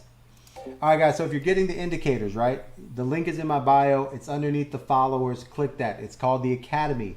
I'm gonna put the discounted link. So instead of $1,000, we're doing $300 lifetime. You buy the link, you get the $1,000 indicators. You get the Trading Academy, which is where you get videos on how to use it. You can ask me questions, go over where you're making mistakes, find all the issues that you're having, and we'll continue to make more videos solving each person's problem, because eventually we will solve everybody's problem on understanding, comprehending. So I understand you're brand new to trading. I understand. So when you guys want to get in the academy, guys, I'm talking to TikTok, guys. You can join over there. Hit the link in my bio. It's right under there. You can join in there. So normally we used to do a flat rate of $2,500 for the year. We did $1,000. Let's fucking go, Peachy. We used to do $1,000 enrollment. You get the indicators and the academy, and you spend an entire year with us learning how to trade, answering your questions, making videos to solve your issues. And then right now, while I'm live on TikTok, I'm doing a TikTok thing where as long as you're in TikTok, you can jump in when I'm live. Take the discount. There's an affiliate link. Click the link. It's only $300 right now. You get the indicator videos, how to set them up. We're always upgrading the settings on there, tracking the settings, moving them with the upgrades to the market, because the market always changes a little bit and you have to keep moving your settings to basically work out for you. Plus, you can get into the Discord. What we're doing right now is where I'm just going over the mistakes that people are making, and I'm trying to figure out how to get them to a position where it makes more sense of trying to solve their issue, so that I can basically make videos that take care of the issues and they can start understanding. Because the biggest problem in trading is the mentality of patience, right? Entering too many trades and paying the cost of trading without making profits. So most people don't know that you need 10% profits to pay for the cost of the trade. The trade always takes 50% of your profits. So if you make 10%, they take half. It's a 5, right? So if you have let's say you have $100, it's going to cost 20% to make the trade, right? So every exchange charges 20%. So that means on your $100, yeah, trying to catch is the biggest mistake. That means out of your $100 trade, $20 is going towards the trade, right? So you need to make, you're part of that, meaning that you have to come in with 10% to move your price up to $110, so that when they take the $20, you basically only see a $10 loss, right? You understand what I'm saying? So sometimes you get a trade, you make 10%, and you're like, man, I had 90, now I had 100, now I'm at 90. That's the cost of the trade. Or you would be breaking even at 100. So that's where you have to get to the point where you have to understand that you have to get in trades that win 20% so that you make 10%, right? Remember, I used to tell you guys, you have to make 10 good trades to double your bag. That's 10 times 10%, which is 100%. Get it? So every trade you make needs to be worth 20%.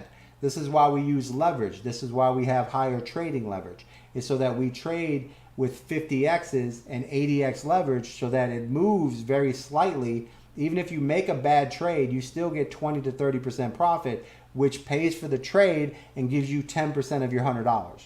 So if you make 10 bad trades, you can double your money, right? So now what we're trying to do is teach you how to make the best trades possible so that you can scale a lot faster and start eliminating paying for fees for bad trades, because you're paying double when you make a bad trade. You understand? That's the problem.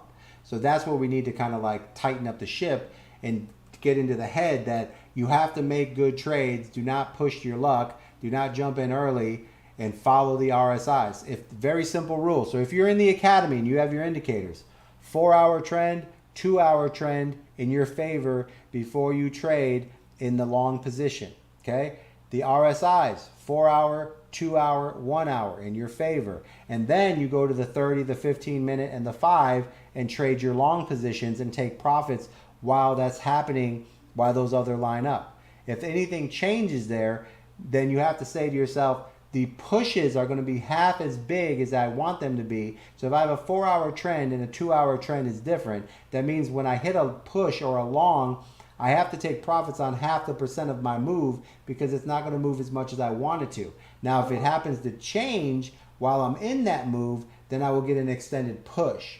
But I always have to remember I'm trading with half my percentage. And then I really need my RSIs to be in my favor before I take a trade against the 2-hour trend, which is against the 4-hour, because it's half the move. So now I definitely need a 4-hour RSI, a 2-hour RSI, and a 1-hour RSI. I still like Contentos, right? So I like Contentos. Buy it at its cheapest price. Bag it up, guys. That's going to be a big coin. And so that's really what I look at, is the RSIs moving in my position. And so that way it's putting in the side. Yeah, Contentos is a bag that I have, guys. So do your research on it if you like that type of coin. I like it because it's part of this thing called Me, and it's a big social media event for the entire world. It's like TikTok for the world. So do a little research on it. I like Contentos.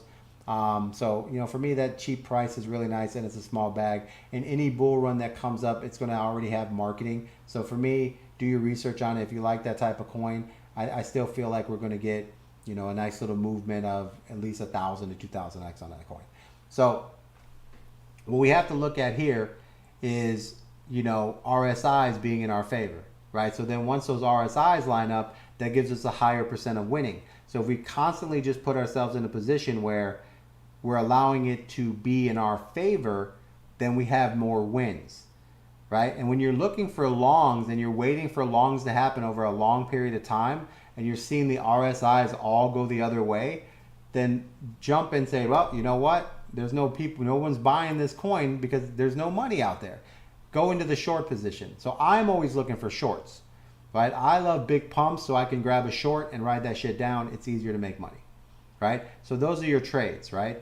Be more focused on not trading and waiting for the perfect trade, right? Be a more selective individual, right? Like every single time, just wait for things to reset. If the RSI is a little bit too high for you, I'm going to wait for it to come back down, even if it takes a day. Because if you wait for all that to happen and you start looking, you say, you know what, I'm going to look for the short here until I get my long, and you start playing those shorts, you're going to start making more money on the shorts. And then when you get into a long, it's going to be a really strong long, and you're going to get that price that you want, and you're going to win more trades. Okay? So those are the videos that we're making, guys. So if you want to join in the academy, do I think the Bitcoin pump? I mean, I'm really surprised that we're still, our market cap, right? Look at the market cap, guys. The market cap is still 1186. So as long as we stay around that area, we're going to have some moves through Bitcoin.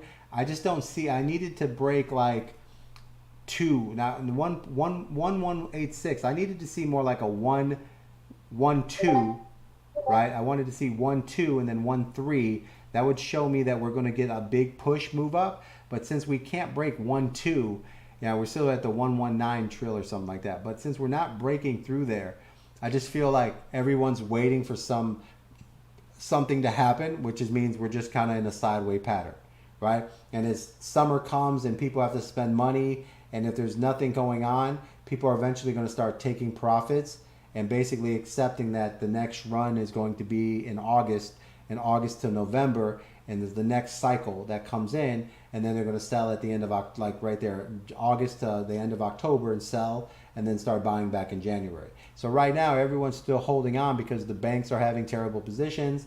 Everything's going terrible, and they are waiting for the XRP lawsuit, and there's just a lot of momentum where everyone's like, okay, we're all in right now, what's going to happen? But I don't see any more money coming in. So do I think Bitcoin's going to have one more leg up? I really don't think it's going to break past that $30,000 mark, because there's just no volume right now. We have to have some type of big catalyst happen where everyone just says, all right, the rest of that world sucks, all right, and they're coming into crypto. I just don't think that's going to happen because the normal investors, retail investors, have no money. So I think the pump would happen if retail investors had money. We're in a shitty economy. It's not going to happen. 30,000 is kind of like the limit. 31,000 would be huge. 32,000 is the top. So either way, the 32,000 is the top. If we get to 30,000, we did a good job. But I just don't see the real push in there.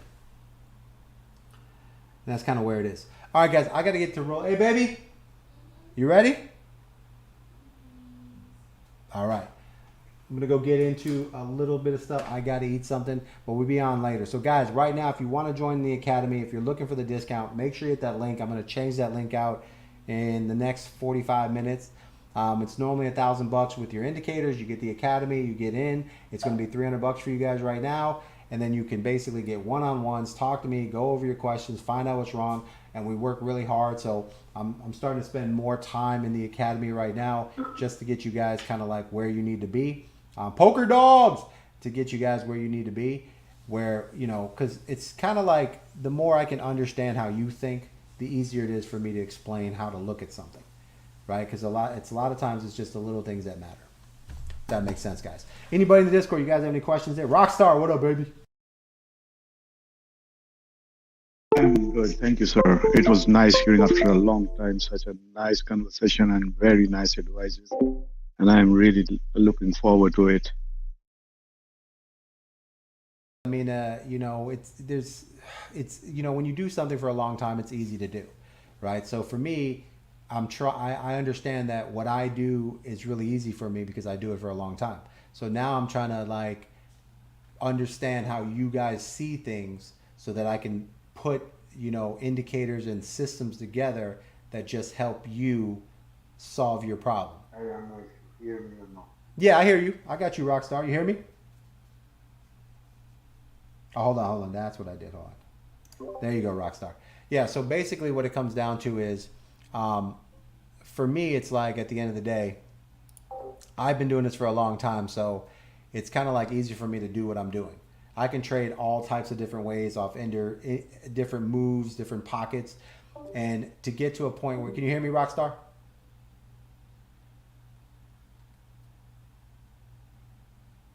Rockstar.